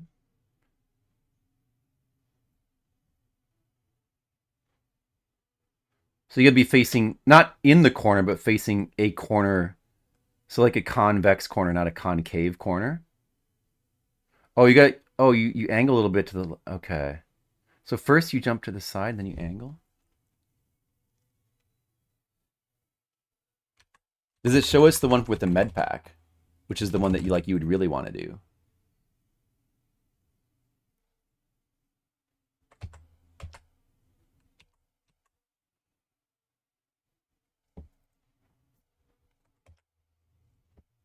I thought it was more like you had to be in the corner and not like facing a corner of the wall, but like an inner corner, not an outer corner, I guess. Okay.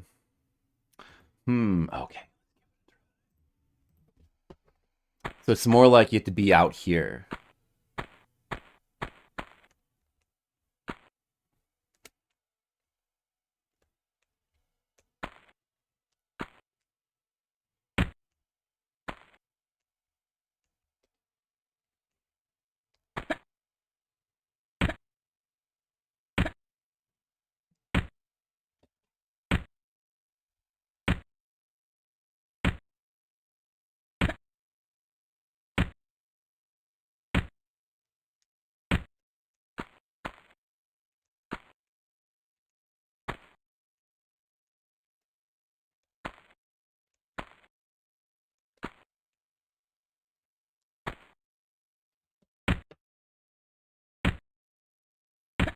It worked!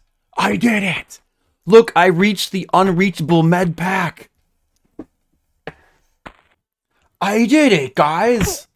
Okay, I guess it worked a little differently than I remembered, but it's fine. Now we can just jump over here. How about that, Dan? That's some content. That's some content, Dan. That right there is what we call content. And music as well. Alright, we got all these switches. The thing is with these, there's a certain pattern for each of these doors.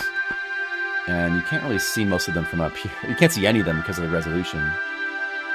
You can kind of make out that one, but you know, I feel like in the PS1 version you'd be able to see that. I mean, in the PC one you would be able to. But like, okay, so like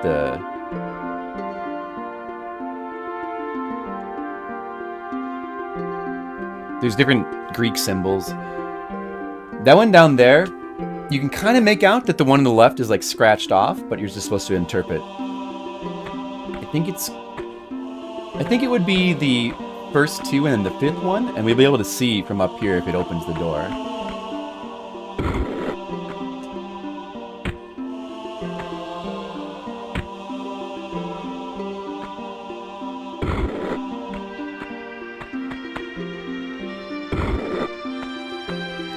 And only one of these doors would then be able to be opened at a time. That was not it.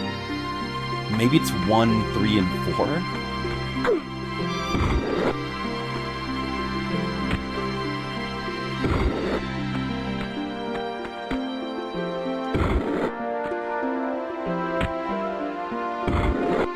Is that it? That was not it either. Okay, we're gonna have to just go down there and look and see what combination it is. But once we go down this way, this door will be open, so we can get back up here more easily.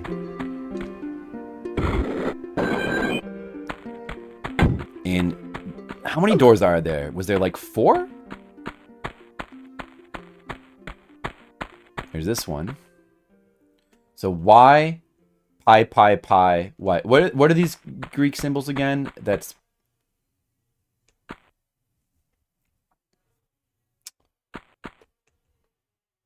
Is that the middle one is pi, right? And is the Y one is what is that again? Oh, omega. Is it? It's not out. Yeah. Oh, it's omega. Okay. I knew that, Dan. There's one door there. There's 4 doors. I guess there's 4. Was there 4? I don't think there was 4 gold bars though. I thought there was only 3. So I'm not sure what's behind the other door. Like, looking at this one, it should be 1, 2, and 5. I don't know why that didn't work. Oh, I was looking at 1, 2, and 5. I did 1, 4, and 5. That's why. Epsilon. Epsilon. That's what the Y is. It's epsilon. Epsilon and omega, I see. 1, 2, and 5. I guess we'll do that one first. One of these has a pretty tricky platforming puzzle with, like, fire. You have to jump over...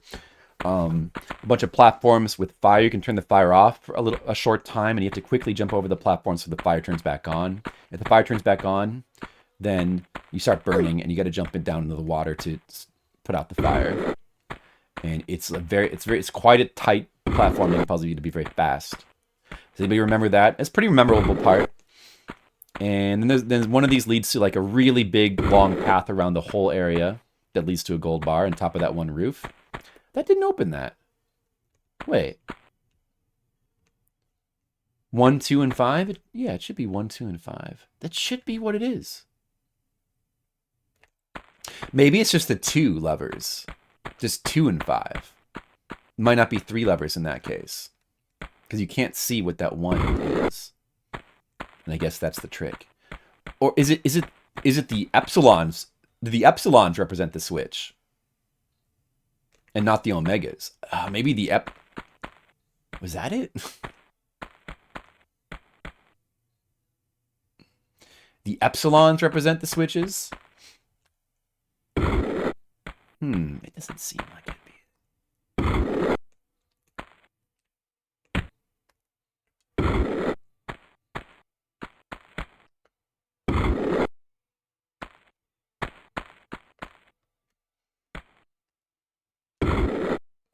Maybe the door was opening and it wasn't just graphically showing it from up here. Huh, that didn't open it either. What's the deal?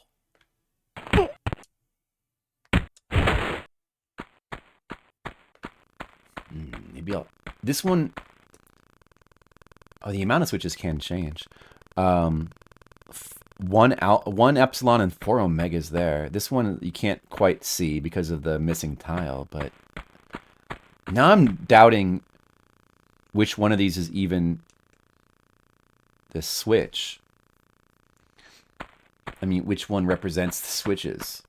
Was it the omegas or epsilon? This one is 4. It's 1 epsilon and 4 omegas. Okay, let's just do one of the ones that we know first. We know all of the tiles instead of the one that's like broken and missing a tile. I thought it was the omegas that represented switches. So there's 1 epsilon. It's on the far left. Would that be 4 switches then?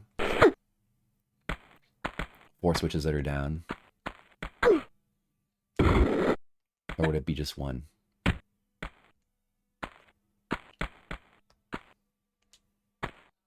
I still think the omega represents the switches. So that should be this one down here. It's not.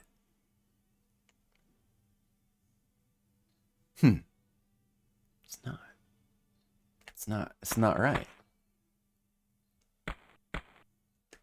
The epsilon was the one on the left? So the epsilon is the switch? And the omegas are not? Or I have it reversed or something? Switch being down is the switch being pulled. And the epsilon represents the switch. I guess an epsilon looks like a switch. So that's why. My memory's just backwards. Don't you hate it when that happens? It's just this one after all. It's just the one on the left and the rest are up. And that's correct? There we go. Okay, we finally figured it out. The epsilon represents the switch that's pulled. Mega represents a switch that's not pulled. Hey, welcome back, Mr. Leo. We're figuring out this area in the Midas... Oh, this is the area with the platforming, the fire platforming. And there's a save on both the beginning and end of it, because they knew that it was tough. We'll use this save. We'll go ahead and use this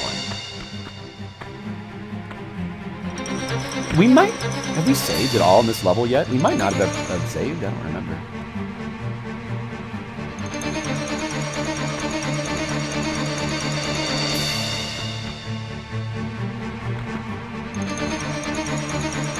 What is lunch today, Mr. Leo?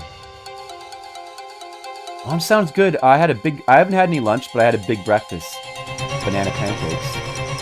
Alright, as soon as we walk across that line, the fires will go out for a little bit, and we have to make a series of very quick jumps here. Let's see if we can do it. Nope. There may also be a crocodile in here. Mr. Leo, you missed it. I showed off how to reach the unreachable med pack. We got the unreachable med pack. Oh, those are rats. There's rats in the water here. Get the rats. Getting weird audio artifacting in some parts of this stage, unfortunately, in the Saturn version. So this is the very difficult platforming part, which might take a few tries. Gyoza, dumplings, and roasted vegetables. That sounds pretty nice.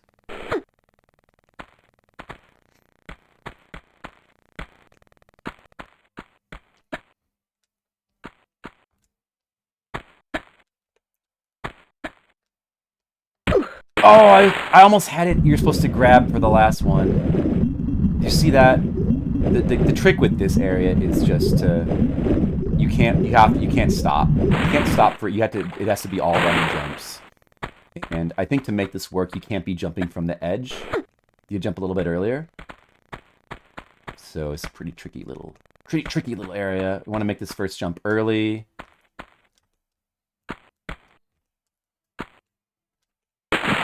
And it probably has to be a little bit earlier than that. And then as soon as what you can do is, once you've made the first jump a little bit early, you then just have to hold, you let go and then you press the jump button again and hold it down. And if you're holding it down, as soon as you land, you'll jump almost immediately again. And you just keep doing that, and hopefully you have the right timing. Like that might be about right. No. Look how tricky it is. Even for a Tomb Raider master like me. Those are dumplings. Yeah, it sounds like a good lunch, Mr. Leo. And we will not be having anything like that. But I think we'll be having a nice chilly dinner. And that should be pretty good. That's too early. Oops, messed it up. I couldn't backflip onto that.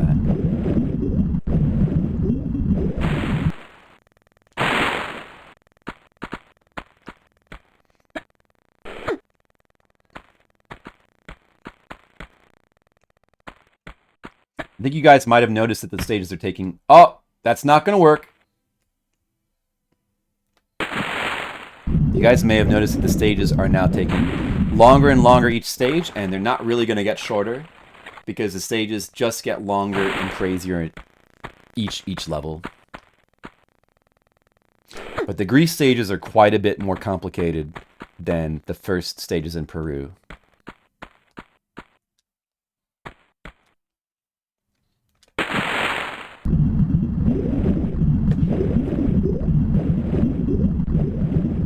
That's good because the level designs they're just full of this clever stuff.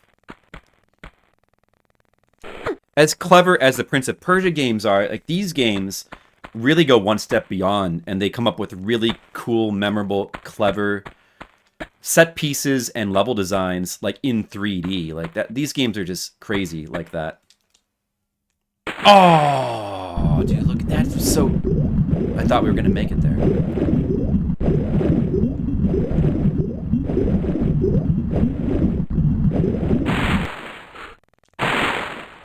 It's pretty insane how cool all the level designs are. Like, I mean, you've got all these good set pieces, like all this like pretty well conceived and well executed puzzle platforming here throughout the game.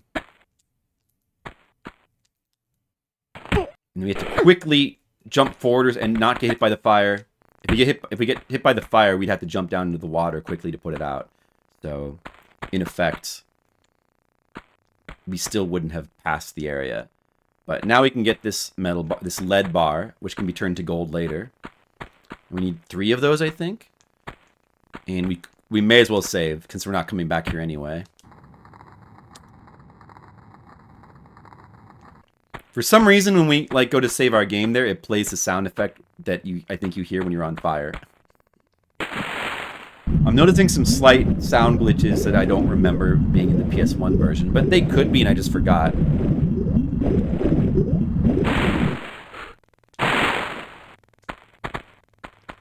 But overall, this version seems fine. Version of the game.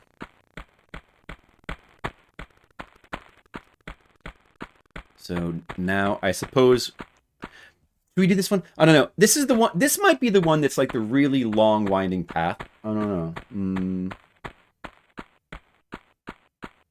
Or maybe it's this one. I think we should do... I think we should try this one next. So to be the 3rd and 5th switch. Like that. Well, it's hard to say, Mr. Leo. It's probably just the Saturn... I haven't had... With this emulator, Beetle Saturn, really haven't had any issues with emulation, but it could be. But according to what we read, the Saturn version is a little bit buggier. They fixed some minor issues because this version came out first in Europe, so they fixed some minor issues with this game that weren't present. They fixed some minor issues in the PS1 version. And DOS version. Except that the DOS version has like a host of its own issues as well. Was it the 1st and 3rd switch? I thought it was the 1st and 3rd switch.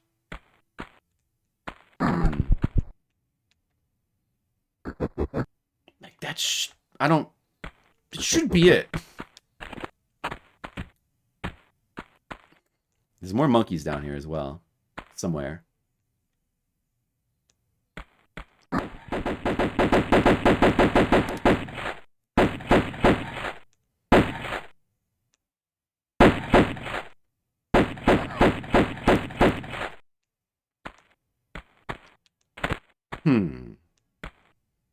First and 3rd switch. Shouldn't that have been it? The 1st and 3rd switch? It should be the epsilons? Oh, it was the 3rd and 5th switch. Only my brain would remember things. The 3rd and 5th switch. That explains it.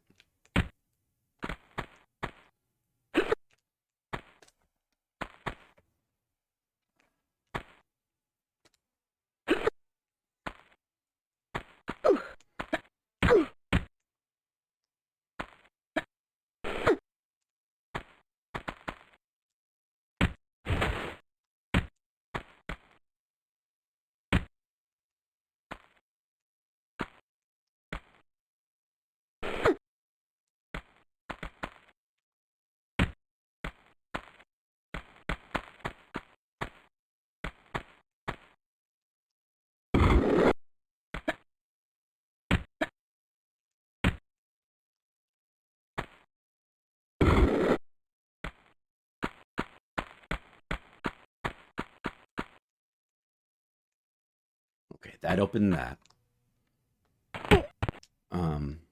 As I said, my memory is a little fuzzy.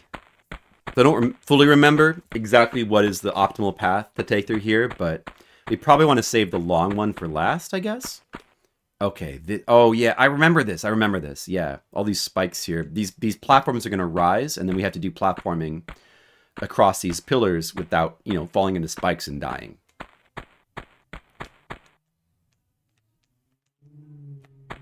So that's fun. It's not too hard. We just have to, not fall and die. Oh, there was something here as well. We can pull this out. Maybe this was a secret.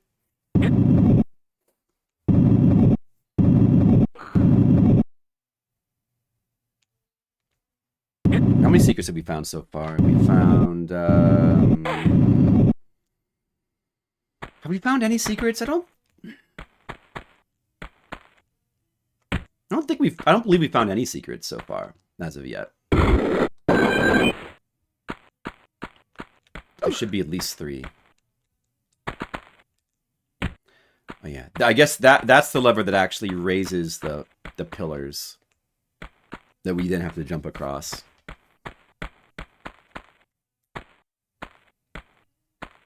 And there they are. And if we drop straight down here, we would die. So this first one's... it's not too hard. This first one's a little tricky because of the small jumping space. If we did a jump right from the edge, we might overshoot it. So if we just maybe take a step back and jump forward, it should be okay. We hit our head in the ceiling, so we didn't... It actually messed up our jump. But since I was holding grab, we were saved anyway. Which I thought was probably okay. So this has got to be... These are probably all going to be running jumps, I guess. And just in case we can hold... If we're not sure about the distance, we can hold grab towards the end of the jump. You don't want to hold grab all the time while you're in air, because it actually does kind of reduce the distance of your jump a little bit if you do that. And there's like one puzzle in the game that makes use of that. 1 or 2. You want to kind of wait until you're towards the end of the jump and then press and hold grab. But like right here, do we need to grab? It looks like we wouldn't need to grab here. It's 2 blocks wide.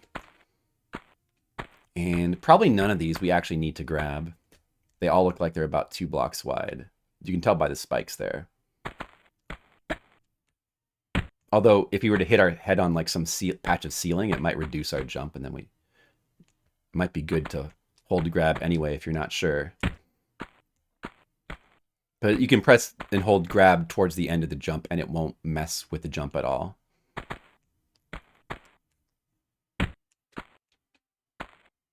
And then here we have a little... Like, these are the most dangerous parts. These little jumps, because if we were to jump from here like this, we would hit our head and probably go right in those spikes, and that would be bad. But what is the correct distance to jump from here, the safest? Like, would this be okay? We still might hit our head from here. Do we want to get all the way back? We might want to get all the way back for it to be safest. Like, jumping from here, as long as we hold grab, we shouldn't fall, I would think. So it worked out just fine. Guess that's... Oh, there's a dude in here.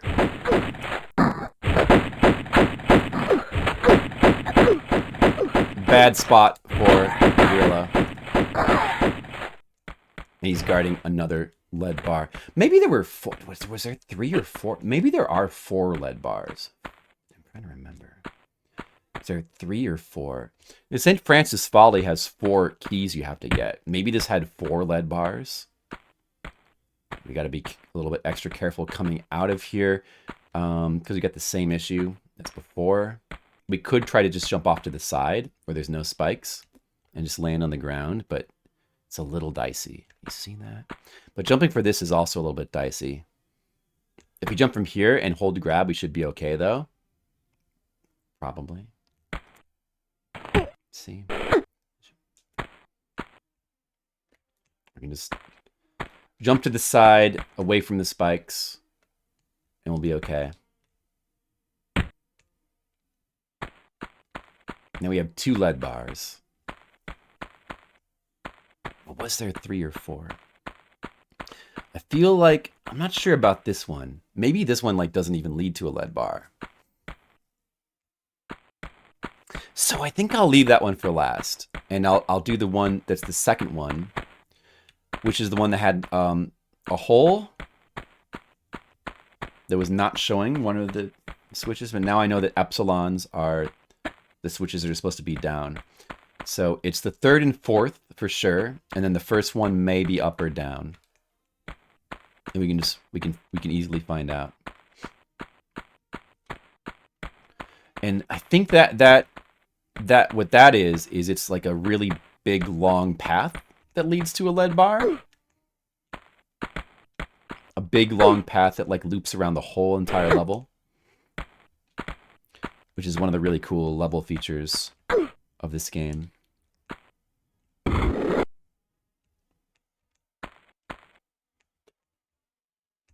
There's nothing on top of there, is there? You can jump and reach those blocks there, but there's nothing there, so no reason to. Let's see. So there's the third and fourth switch. Will that be correct? See, that's correct. The first one was not a switch.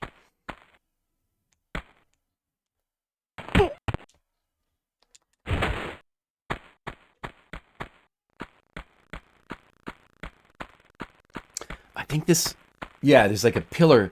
So this starts out with like a pillar that you have to break the pillar to continue here. This is the big long path that entwines through the level. And it starts out with like this pillar, and we have to break this somehow. There's like maybe there's just a switch that breaks it.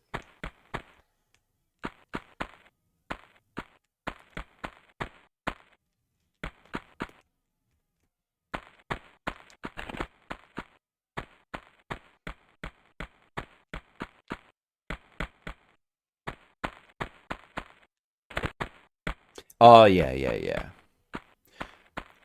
Okay, so presumably this is meant to be a block underneath the pillar. It's not a switch that you pull out a block, and when you pull this out,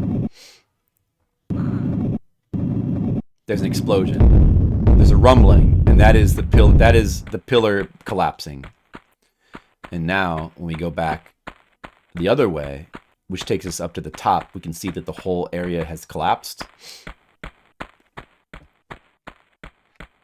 It's a neat little, on-the-fly adjustment of the level's geography.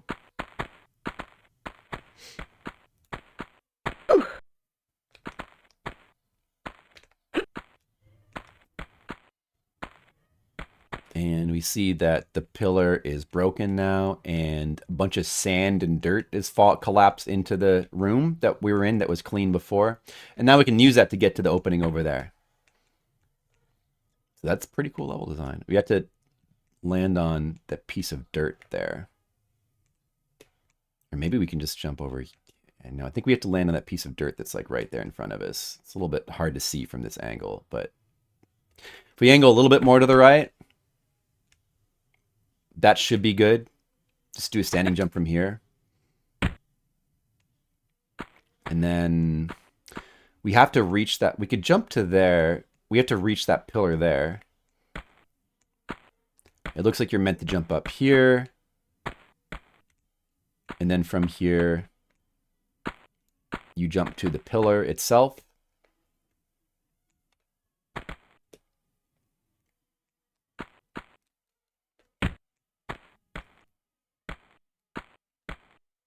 And then from here, we have to jump to like another piece of the sand that's a little bit more horizontal that we can actually stand on without sliding off. Then from here, we just do a normal jump. And another normal jump. Hopefully don't hit our head in the ceiling here. About here should be fine.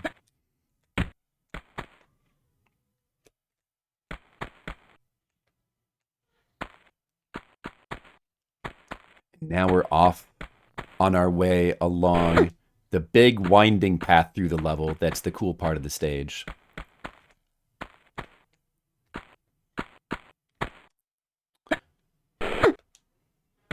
And Oh, and this is we get another cool piece of music here. Oh yeah, this is the top of. There's a whole other part of the stage with like a aqueduct, which I haven't been into. You can enter the stage from. You can enter that area from the bottom and explore it, but you won't be able to fully explore the area until you come from the top. And now that we're coming from the top, we can actually do this whole area, you know, from top to bottom.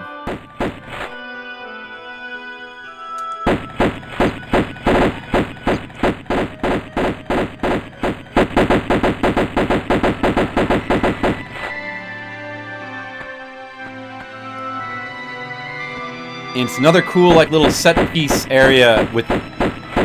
There's multiple set piece areas in this stage. This is a really cool stage.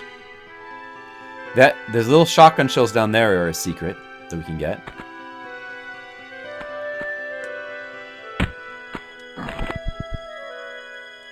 It's a crocodile in this water that we want to get rid of.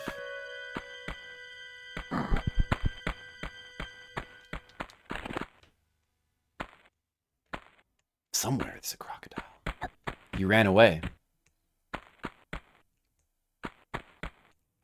Let's lure him out.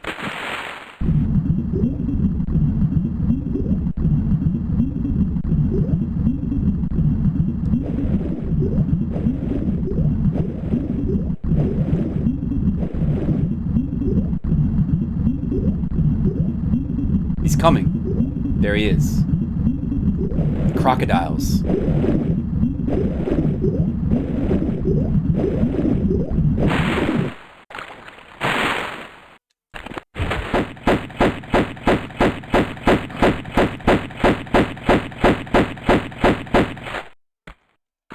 I got one of them. Another one's trying to escape. There's another one. They're programmed to run away from you like that.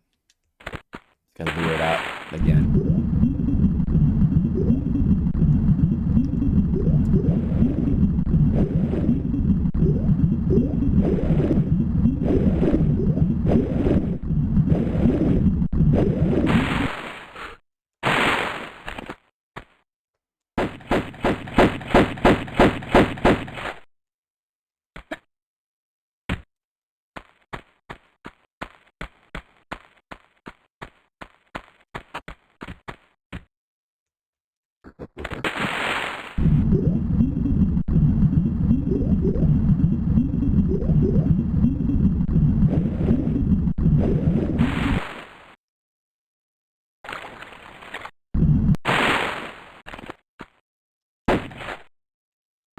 Where is he?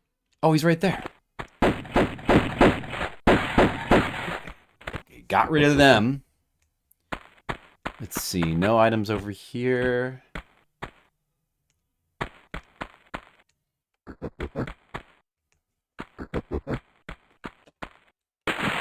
Now, what is the actual correct way to go here? The only way to access this whole top part of the aqueduct is from that area, that room with the pillar in the first place. We can go down, we can drop down here and explore lower areas, but the actual, it's kind of hard, it's tricky to figure out where to go from here, but the actual correct way to go is, I think from a lower floor here, there's a jump you make like over there that continues on the pathway to the lead bar, I believe. But if we go in here first, we can get another secret. Or I guess rather the first secret of the stage, because we haven't gotten one yet. There's like a secret here. There's a med pack over there. And to get this one, we got to jump along just the edge of the area here. You got to make some tricky jumps here. If you jump on the wrong spot, you'll slide back down into the water.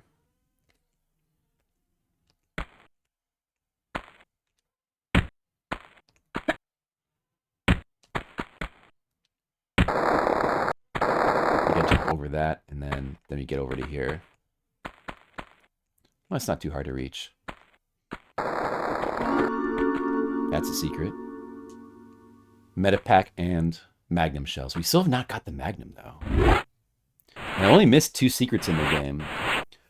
Oh, we did get the Magnums. We got the Magnums at some point. I wonder where we got them. We have magnums now. If we need them. You might want to start using those instead of our normal handgun for some of these enemies. So I think that's all there is to do in here. That's the first secret. But we have to drop down now to the lower level to do a platforming. Well, I mean, to explore that and then to do like a platforming thing there. We don't want to drop down to the bottom level yet. But there's also, I remember there's a secret over here. So the ideal spot to drop down here is... Is there something a lot though? There's monkeys below us as well, probably. You can hear them jumping around. Bunch of idiots. If you just, yeah, the secret is this little nook. You have to drop down here where the shotgun shells are. And just simply hanging off the edge actually registers a secret.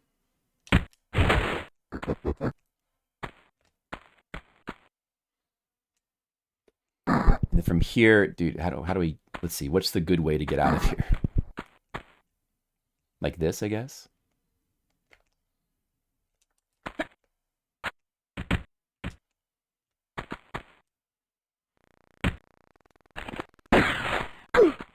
No!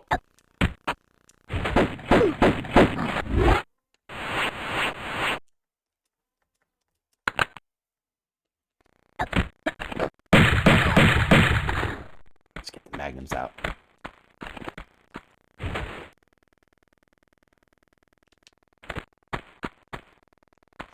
Alright, now we've got this area to explore here.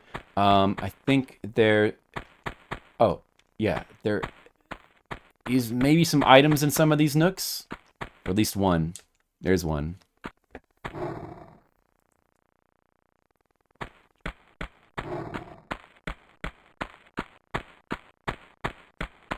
Let's just check down at the end. See if there's any other items. I think that might be it.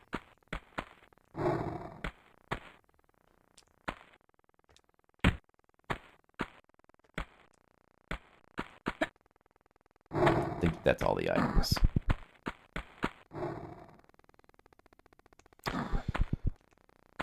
Let's see. Let's see. So up above here is where we started this area and jumped over to the aqueduct, which is above us. And over here to the right is another part of the stage. It's underneath that part of the aqueduct that was to the right. And over to the right here is a bunch of cliff. And in there somewhere is the correct path going forward. And if we were to drop down from here, there'd be no way back except to go through the whole thing again. And we don't want to do that. So there also is stuff down there I need to explore as well at some point. There's also going to probably be a monkey over here somewhere just waiting for me. Where is he?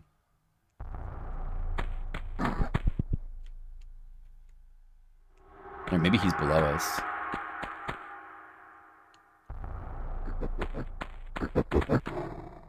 Oh, there he is. Of course, he's waiting for us.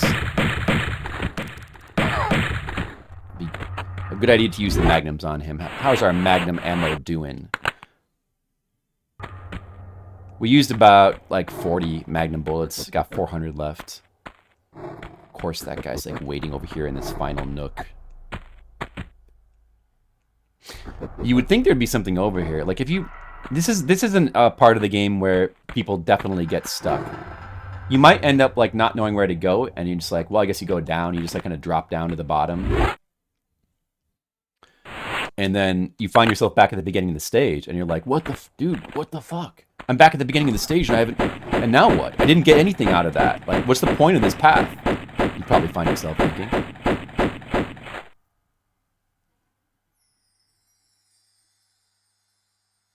Because you didn't find this one little nook, which is almost like it's so hidden it almost may as well be its own secret, but it's actually the progression for the stage. So you have to get to the cave we have to get to is over there in the corner, and to get to there we have to jump across here and shimmy across.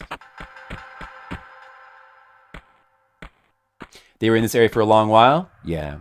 it's pretty cool how you have to really carefully examine your environment. I mean, if you look across from here and you have a basic understanding of the mechanics of the game, it's like, oh yeah, there's a crack there, you can shimmy across. It's not really that, but I mean, you know, maybe you just miss it, you overlook it, because with the low resolution graphics, it could be easy to miss.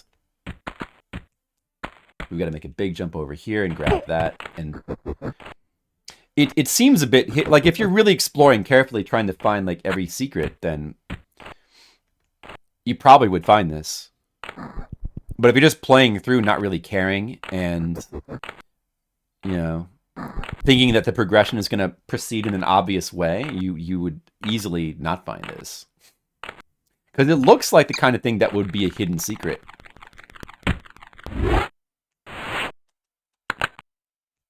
You don't need to waste magnums on normal bats. Where are they?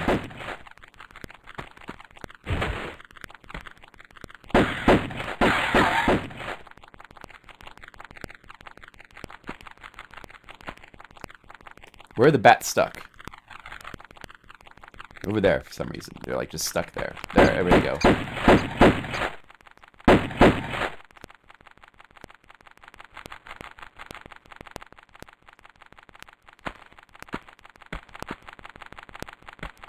Get out of the wall, bats. You're stuck in the wall.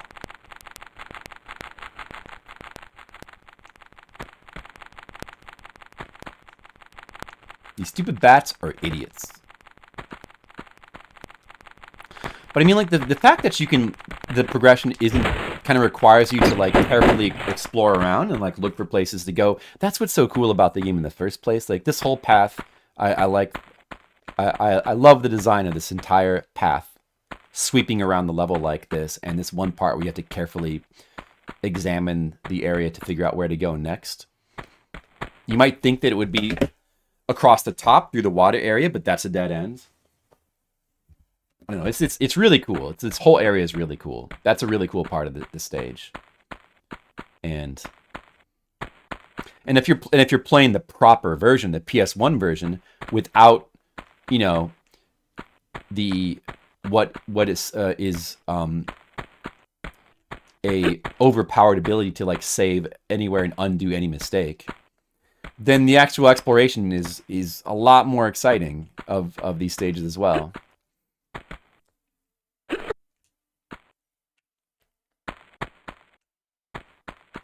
Oh, dude, yeah, like this part.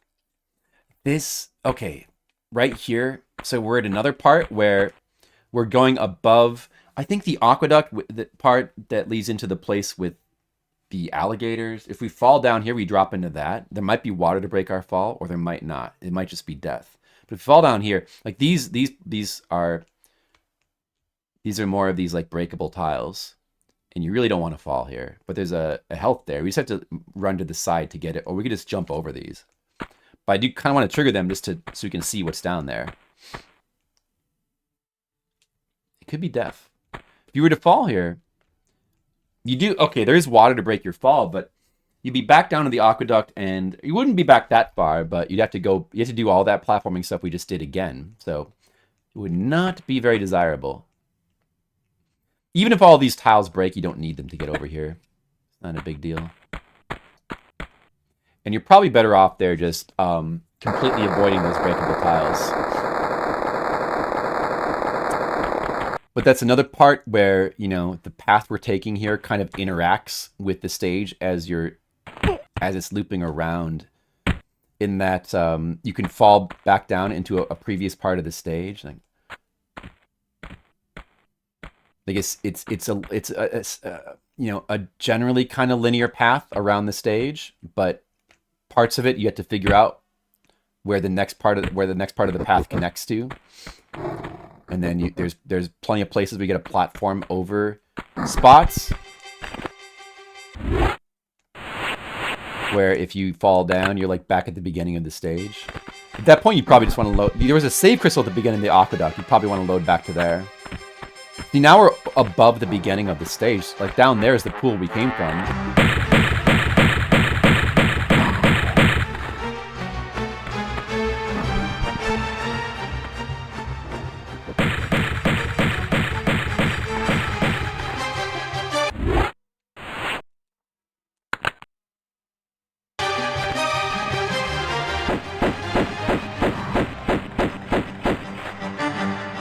But that is cool. That's a cool way to to design the stage. So with the platforming, having these parts where you're going above and around areas, where if you fall, you really don't want to fall because you end up back at the beginning, and you're back at a part that you recognize from the beginning. So, it's another it's another way to have a danger in a sense. Is you really falling down would be like that's a big danger. It's another kind of danger besides just falling into spikes. Well, if you could just save and then undo at any point and undo, it removes that whole part of the stage. That removes that whole excitement, and that's no good. See, now you have to actually do the platforming properly, carefully. You have to carefully maneuver around the stage. And I mean, you shouldn't fall there. There's not even a gap to jump, but still, and then that comes out to here, and now we're in this area with all the broken columns that you can see down there. You would never miss this jump. You should really never miss this jump. But what if you did? You'd be back at the beginning of the stage. That'd be bad.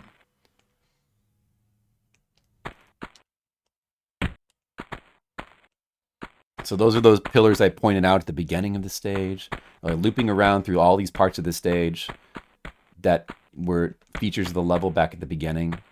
We get this water part. This probably now leads to the spot on top of the... Oh, there's a crocodile in there too. Try to quickly get him. No crocodiles can be left alive.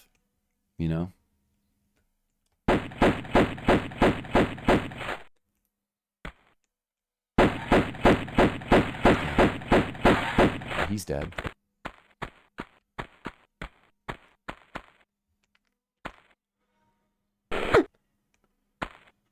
And let's see, where does this come out to? Now we're finally... When you're getting assaulted by bats, it's a good idea to actually mash the attack button instead of holding it down, so that that way you'll just kill the bats more quickly, since they die so fast. And now this is a jump. By the way, if you fall here, there hasn't been a save since the beginning of the aqueduct. So if you fall here, it'd be very, very bad. But you shouldn't, though. You shouldn't. There's no reason to. But if you did, it's just another little element that makes... Oh, there's actually a save up here, so I didn't need to save the save that was down there, but I did. The save that was on the bottom I left there in case I needed it. I don't really need it because they put a save up here for you. We finally made it over here to the roof. We got the lead bar that's on top of this roof. We can save our game, and that's pretty exciting. That is very, very good level design. Very, very good. The only games I can think of that have level design that's this cool would be Dark Souls games. Dark Souls games do have level design that's like this, where the critical path through the stage ends up winding around back through or above areas that you explored before. It's the only other game I can really think of that has level design that's as cool as this. Good evening to you, Jessica Hot Jams. Progressing more in Tomb Raider, playing through some of the coolest stages. Some of my favorite stages from Tomb Raider 1.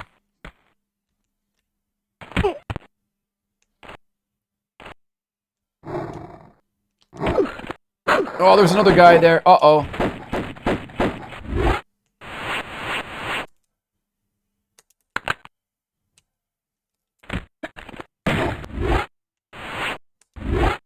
Well, we have 17 of these med packs now. Get the magnets back out.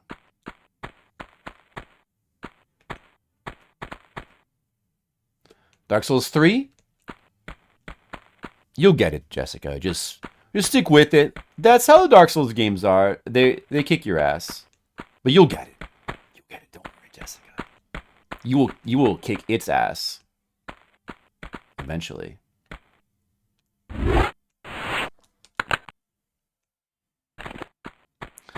There should probably be some straggler animals here somewhere.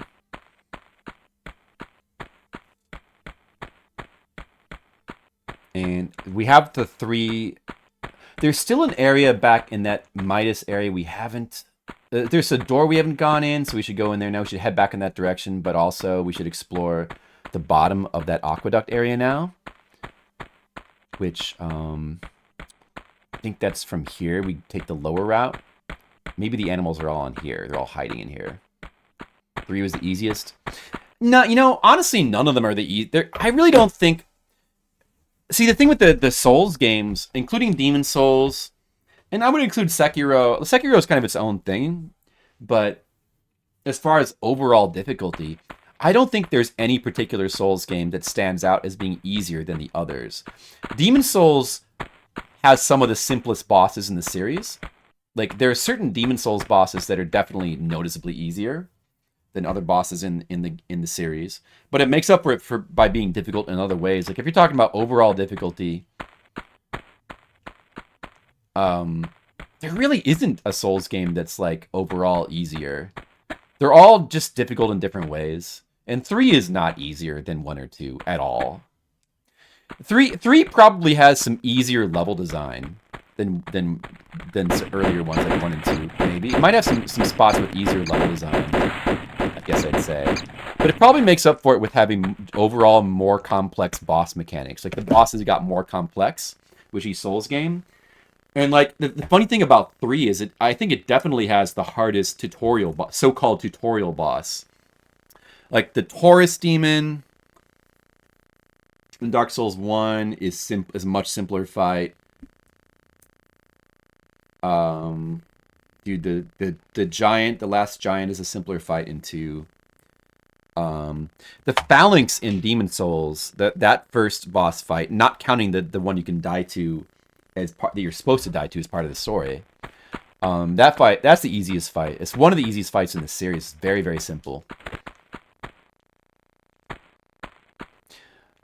Whereas Dark Souls 3, I think, you know, the boss fights got more and more complex and more flashy the more you play through the game. I think that 3 probably has harder boss fights, but they're not that hard. It's not that different.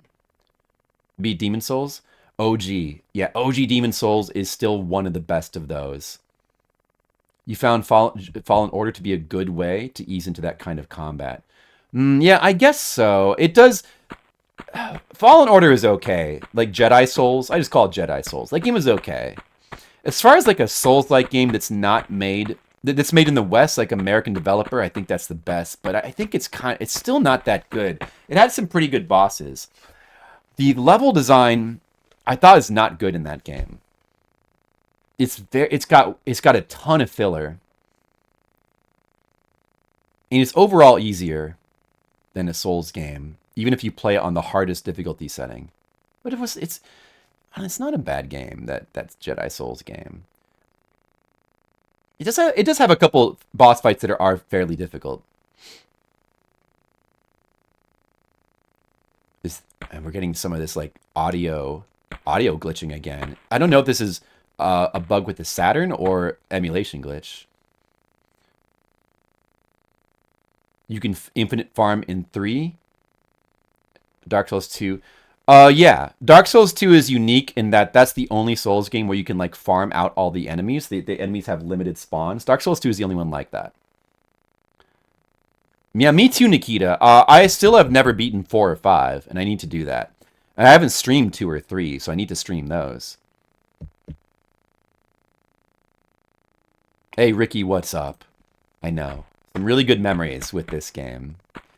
It's like this was an introduction to like a world of 3D platforming that at the time this seemed like, wow, this is amazing and this was going to be the future of video games, but unfortunately ended up being an amazing branch of potential gaming that just died off, and there really are no modern games like this at all.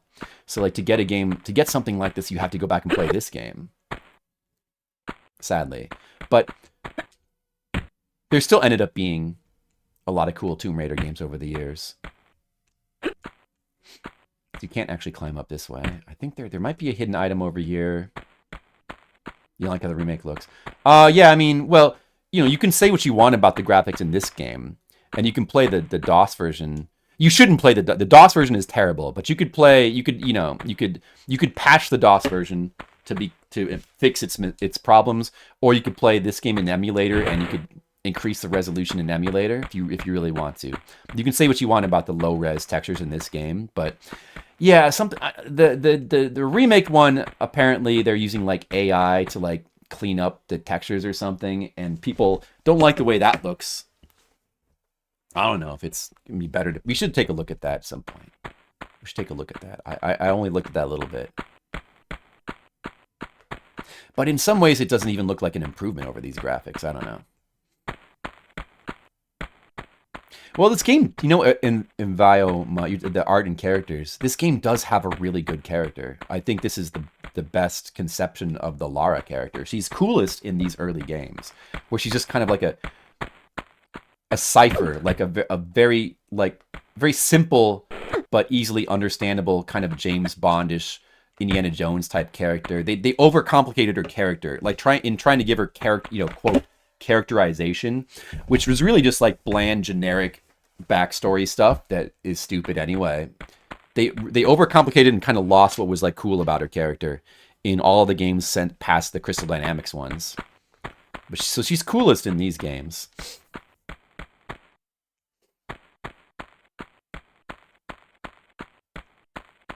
I still have that save back in that one gate, but it's not really worth going back there to get it. There's this door over here that we haven't opened. I have the 3 lead bars.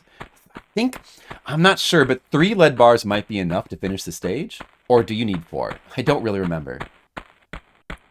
I felt like there should have only been 3, but there's still a door here we haven't opened, so I guess we better see what was in there. Maybe it leads to a secret. Or maybe there was 4 lead bars. Oh, but I forgot to see what the actual thing was for the door.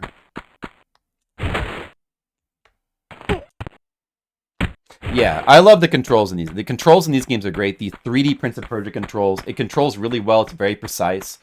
And people can, a lot of people complain about it because it's a learning curve. Like, there's a learning curve to these games.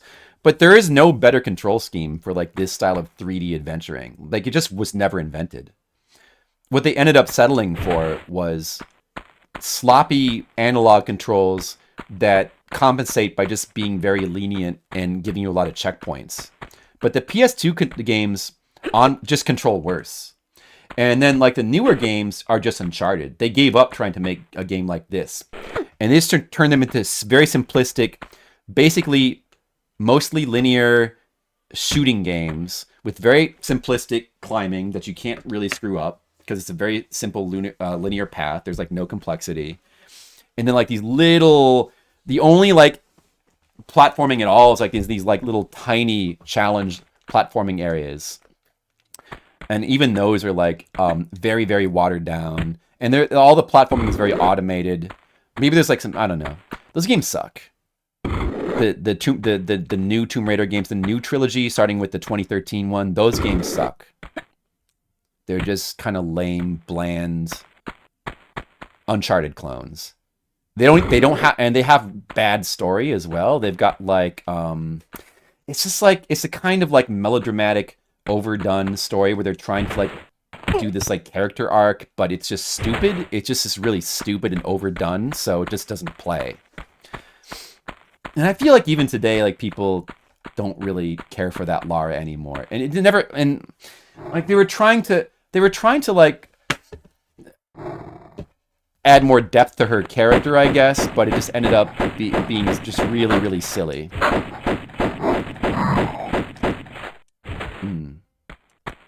Was it, you don't need to...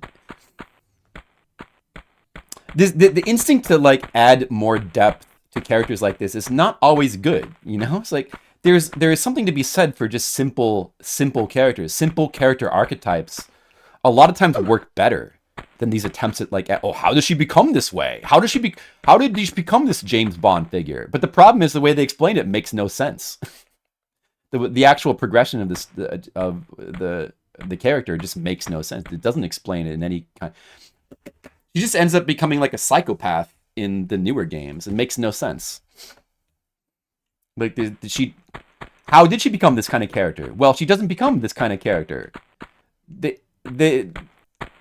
she doesn't become anything. It's not an explanation for how she became this way because it's a completely different character, in other words. And it's not an appealing character. It's not a character that people really end up wanting to like. The new character that they made. Some people liked that new Tomb Raider. Some people liked it at the time. I feel like even now people don't really look at it that kindly though. It's one of those ones where people, even now, like it's like more than 10 years after the fact now. Wait, okay, so what was in here? I mean, if you like, I don't like Uncharted games. If you like Uncharted style gameplay, I can see why you might like the new ones though. Well, they are completely different games, as Avioma said. Or Vioma? Yeah, forced crafting survival. I mean, the survival stuff is not such a bad addition. I don't mind that. It's kind of cool, but... So yeah, I guess this little area here is just a save point and an item. There's no lead bar here, like I thought. It's just this little... It lets you reach this little balcony area that you could see from down there, but it's not... It's actually an optional area here. Yeah, I think a lot of people... I mean, you might even like the gameplay of those games, but the story... I mean, yeah, I don't know. There's probably some people... Oh, this... Oh, wait. Oh, okay. This leads to here. This is the area where you put the lead bars to end the stage. So you have to go to the Midas part. I was thinking you end the stage in the Midas part, but you got to go to the Midas part to turn the bars into gold, then you come back here. So this is the end of the stage. Oh, okay, I see. That's the purpose of this area. Now I remember. Did I lose some health there? Jumping around? I guess you better use another one of these. But yeah, I think most people find the new Lara contradictory and poorly written. In RE3 Remake? Yeah, I don't know. I felt the same about the RE2 Remake, kinda. But yeah, the characterization seems off in all the Resident Evil. And I don't like the new character designs either. And it continues with Resident Evil 4 Remake. Like, why does Leon look so ugly in the Resident Evil 4 Remake? I mean, look, the game looks fine. It does some of the same streamlining that I hate that modern games does, where they just, like, for some reason, they streamline the game, but just simply removing mechanics that are cool. Like, I haven't actually seen it in depth, but apparently they streamlined the backpack, the backpack Tetris mechanics for the inventory was one of the cool parts of Resident Evil 4, and they just they put an auto sort that makes it redundant or useless, and and they kind of did the same thing with Persona 3 Remake and Shuffle Time. Like, why do they do that? But aside from that, the Resident Evil 4 Remake, like, it looks fine for the most part, except the characters' designs all look universally worse. Why? Why do they do that? It's almost like it's intentional. You like Uncharted? Yeah, I can't get into Uncharted games. Something about the storytelling and the characters are just a big... I haven't tried that much, but the storytelling and the characters are a turnoff for me. I don't like Nathan Drake. I just don't like him. I just don't like his character. Something about him. So now we go to the garden area now. Okay. But I've only tried to play a little bit of Uncharted 2, which people said were the best one, but it was the best one. So, like, based on that, I was like, these games are probably not for me. I don't know, like, I mean, yeah. The new Tomb Raider as well, like, the Uncharted, I mean, the concept of Uncharted, the fact that it's linear and just set-piece driven, I'm not against that per se, although the platforming in those kind of games, it sucks because, like, there's no intricacy to it, there's no thought behind it, or it seems like it, but maybe there is if you get further in. Maybe some of the puzzles are cool, but the shooting stuff in Uncharted games, I don't like that. I don't know, it just seems boring. There's too much of it. It just seems like there's too much, and it just seems boring. I think there's a secret up here. Or there's a secret in here somewhere. In the Midas area, or maybe going up here is how you get to the Midas area. There was a save point in there. There's a unique death you can get in there, which, of course we have to show off. Is that what the wiki says, Jessica? They're far from perfect. It's not even a matter of them being far from perfect. There's no such thing as perfect anyway. it's just more of like, it just doesn't seem appealing to me. Who looks good in Resident Evil 4 Remake? Only Lewis? Lewis. Yeah, I don't think I haven't seen that much of it. Like, Leon is pretty much a deal breaker, so like once I saw how Leon looked, I haven't seen that much of it. Does Ada look good? I don't think I've even seen Ada in Resident Evil 4 Remake. So, there's a big hand here.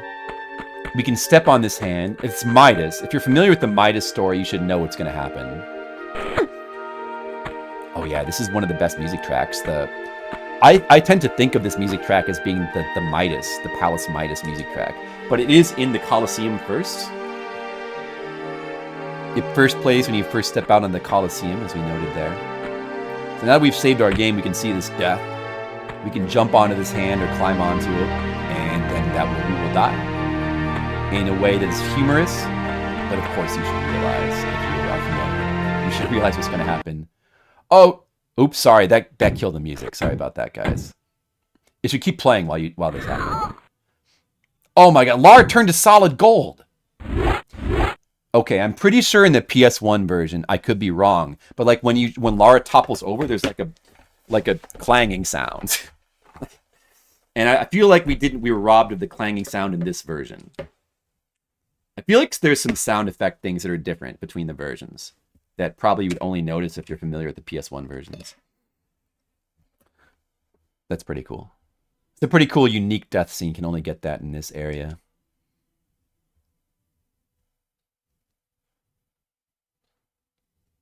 Yeah, the OST. This game also, as far as like the soundtracks go, this game in particular definitely has the best music in the series. Tomb Raider 2 and 3, the music is not quite as good. It's still Nathan McCree doing the music, but you know, Tomb Raider 2 and 3, like after this game became an immense success, they started rushing these games. So Tomb Raider 2 and 3 came out within a year apart, and you can tell that they're a little bit rushed compared to this game. Like this game is immaculately conceived. The soundtracks are still good. Like Tomb Raider 2 just it's noticeable when you're playing it. It just seems to have less music. There's less, you know what there's less of in Tomb Raider 2? There's like barely any music like this, like kind of like mysterious music that plays in the tomb areas. But there is, there's like the cool orchestrated like music that plays like there's vehicle music. Like in the Italy part, there's like this cool orchestrated music. And then there's the somewhat well-known, when she's on the snowmobile music, it's kind of like this dance music kind of thing, and that song is really cool. There's some cool songs in 2. There's some cool songs in 3 as well, but this game has got the most diverse and deep soundtrack, because this game has got like 12 or 13 unique tracks that are like all extremely good. And then starting with 4 and 5, there was a different guy doing the soundtrack. It's not Nathan McCree anymore, and I haven't heard those as much, but I don't think they're as good as these. The PS2 games all have they've got pretty different music. They abandoned the style of music that's so cool in this. And what they end up having instead is kind of music that just plays throughout the level, this sort of like bland ambient music, which is the more normal route to take for a game. It's like, it's so funny and weird that the supposedly more advanced PS2 games take a more bland and generic way, where like these games have come, like the way that these games do music was like so, it's almost revolutionary. Like it's such a cool way to do like this style of music, like having this just ambient silence and music that comes in, this really cool music that comes in, which would still be like to this day, like it's done in games like Dark Souls will do that, will do stuff like that, and like it's pretty widely considered to be like a really cool way to, but it's rarely done. It's rarely done. It's really done well. But they abandoned it with the PS2 Tomb Raider games. They just did like a more conventional, like kind of bland ambient music playing throughout the whole level. And it's not, the soundtracks of those games are not that great. Anniversary in particular, which is supposed to be a remake of this game, really messes up the soundtrack to this game. It kind of does remixes of some of these songs, but they just don't sound as good. Like it dilutes them. It's kind of like, I think the Anniversary to this game with the soundtrack, it's kind of like the Demon Souls soundtrack. Like it's vaguely sort of the same soundtrack, but it's kind of doing its own thing, and it's kind of generic size the music. It's a big downgrade. But since people tend to not notice as much because there's an even bigger downgrade with the level design. There's a lot of downgrades with Anniversary.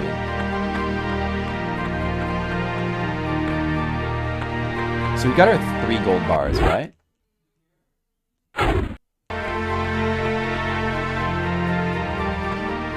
And then the new Tomb Raider games, as far as I can tell, just have completely generic, bland, you know, modern cinematic scores. It's like the most bland. It's just very typical modern, bland, generic movie scores. And there's nothing really there. So I guess, I forget, maybe you can't go into both of these gates.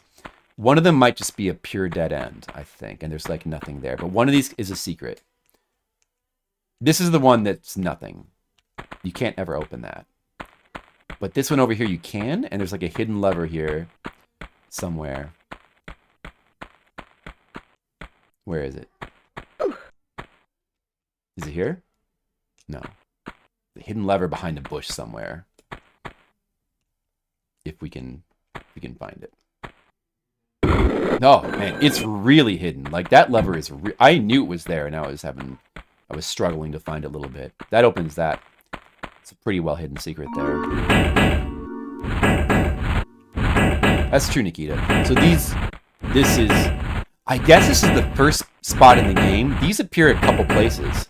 But this secret is the first spot where we see the metal clangers, metal crushers. And this is another trap that's taken straight out of Prince of Persia 1. In fact, right here we have 3. We have 3 different traps that are lifted straight out of Tomb Raider 1, Prince of Persia 1 here. We have the breakable tiles that function exactly like the breakable tiles from Prince of Persia 1. Underneath those, we have the spikes, which look exactly like spikes from Prince of Persia 1 and function exactly like spikes from Prince of Persia 1. And then we have these metal clangers, which are taken straight out of Tomb Raider 1. Prince of Persia 1. Yeah, Angel of Darkness. Yeah. It is a shame. I don't know. I've never tried it. I need to try Eternal Darkness. Angel of Darkness one of these days. So this is kind of a scary spot, to be honest.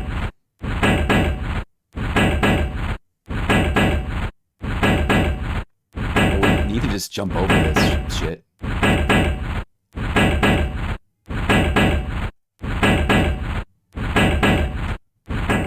Oh, dude, leaning into it damaged me. Oh well, we'll take that, I guess. I think that might have done a ton of damage. Not sure how much that did. Let's see if we get back safely, or if we take like another life bar's worth of damage. Oh. Well, we do get a health thing in here. There's a bunch of like little hidden items in this secret area that is hidden among bushes. Is that all? That's all? I think that's all of them. Those 3 items.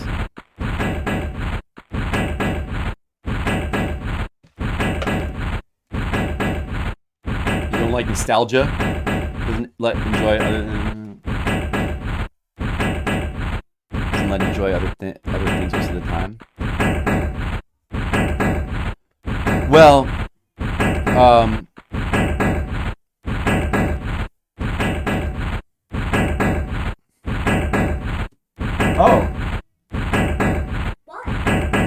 Hi, Caleb.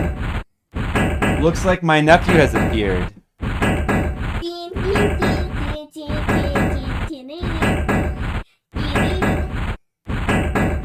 Hi, I'm streaming right now. Alright, say hi to the stream. Hi. Okay, I'm gonna try to not die now. No! I died! Oh no! It's always your fault, though. It wasn't your fault, Caleb. It's all these metal crushers. Alright, I'll be down a little bit.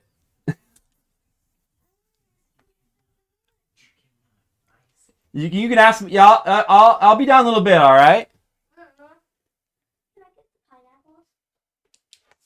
I'll bring the pineapples down a little bit, all right?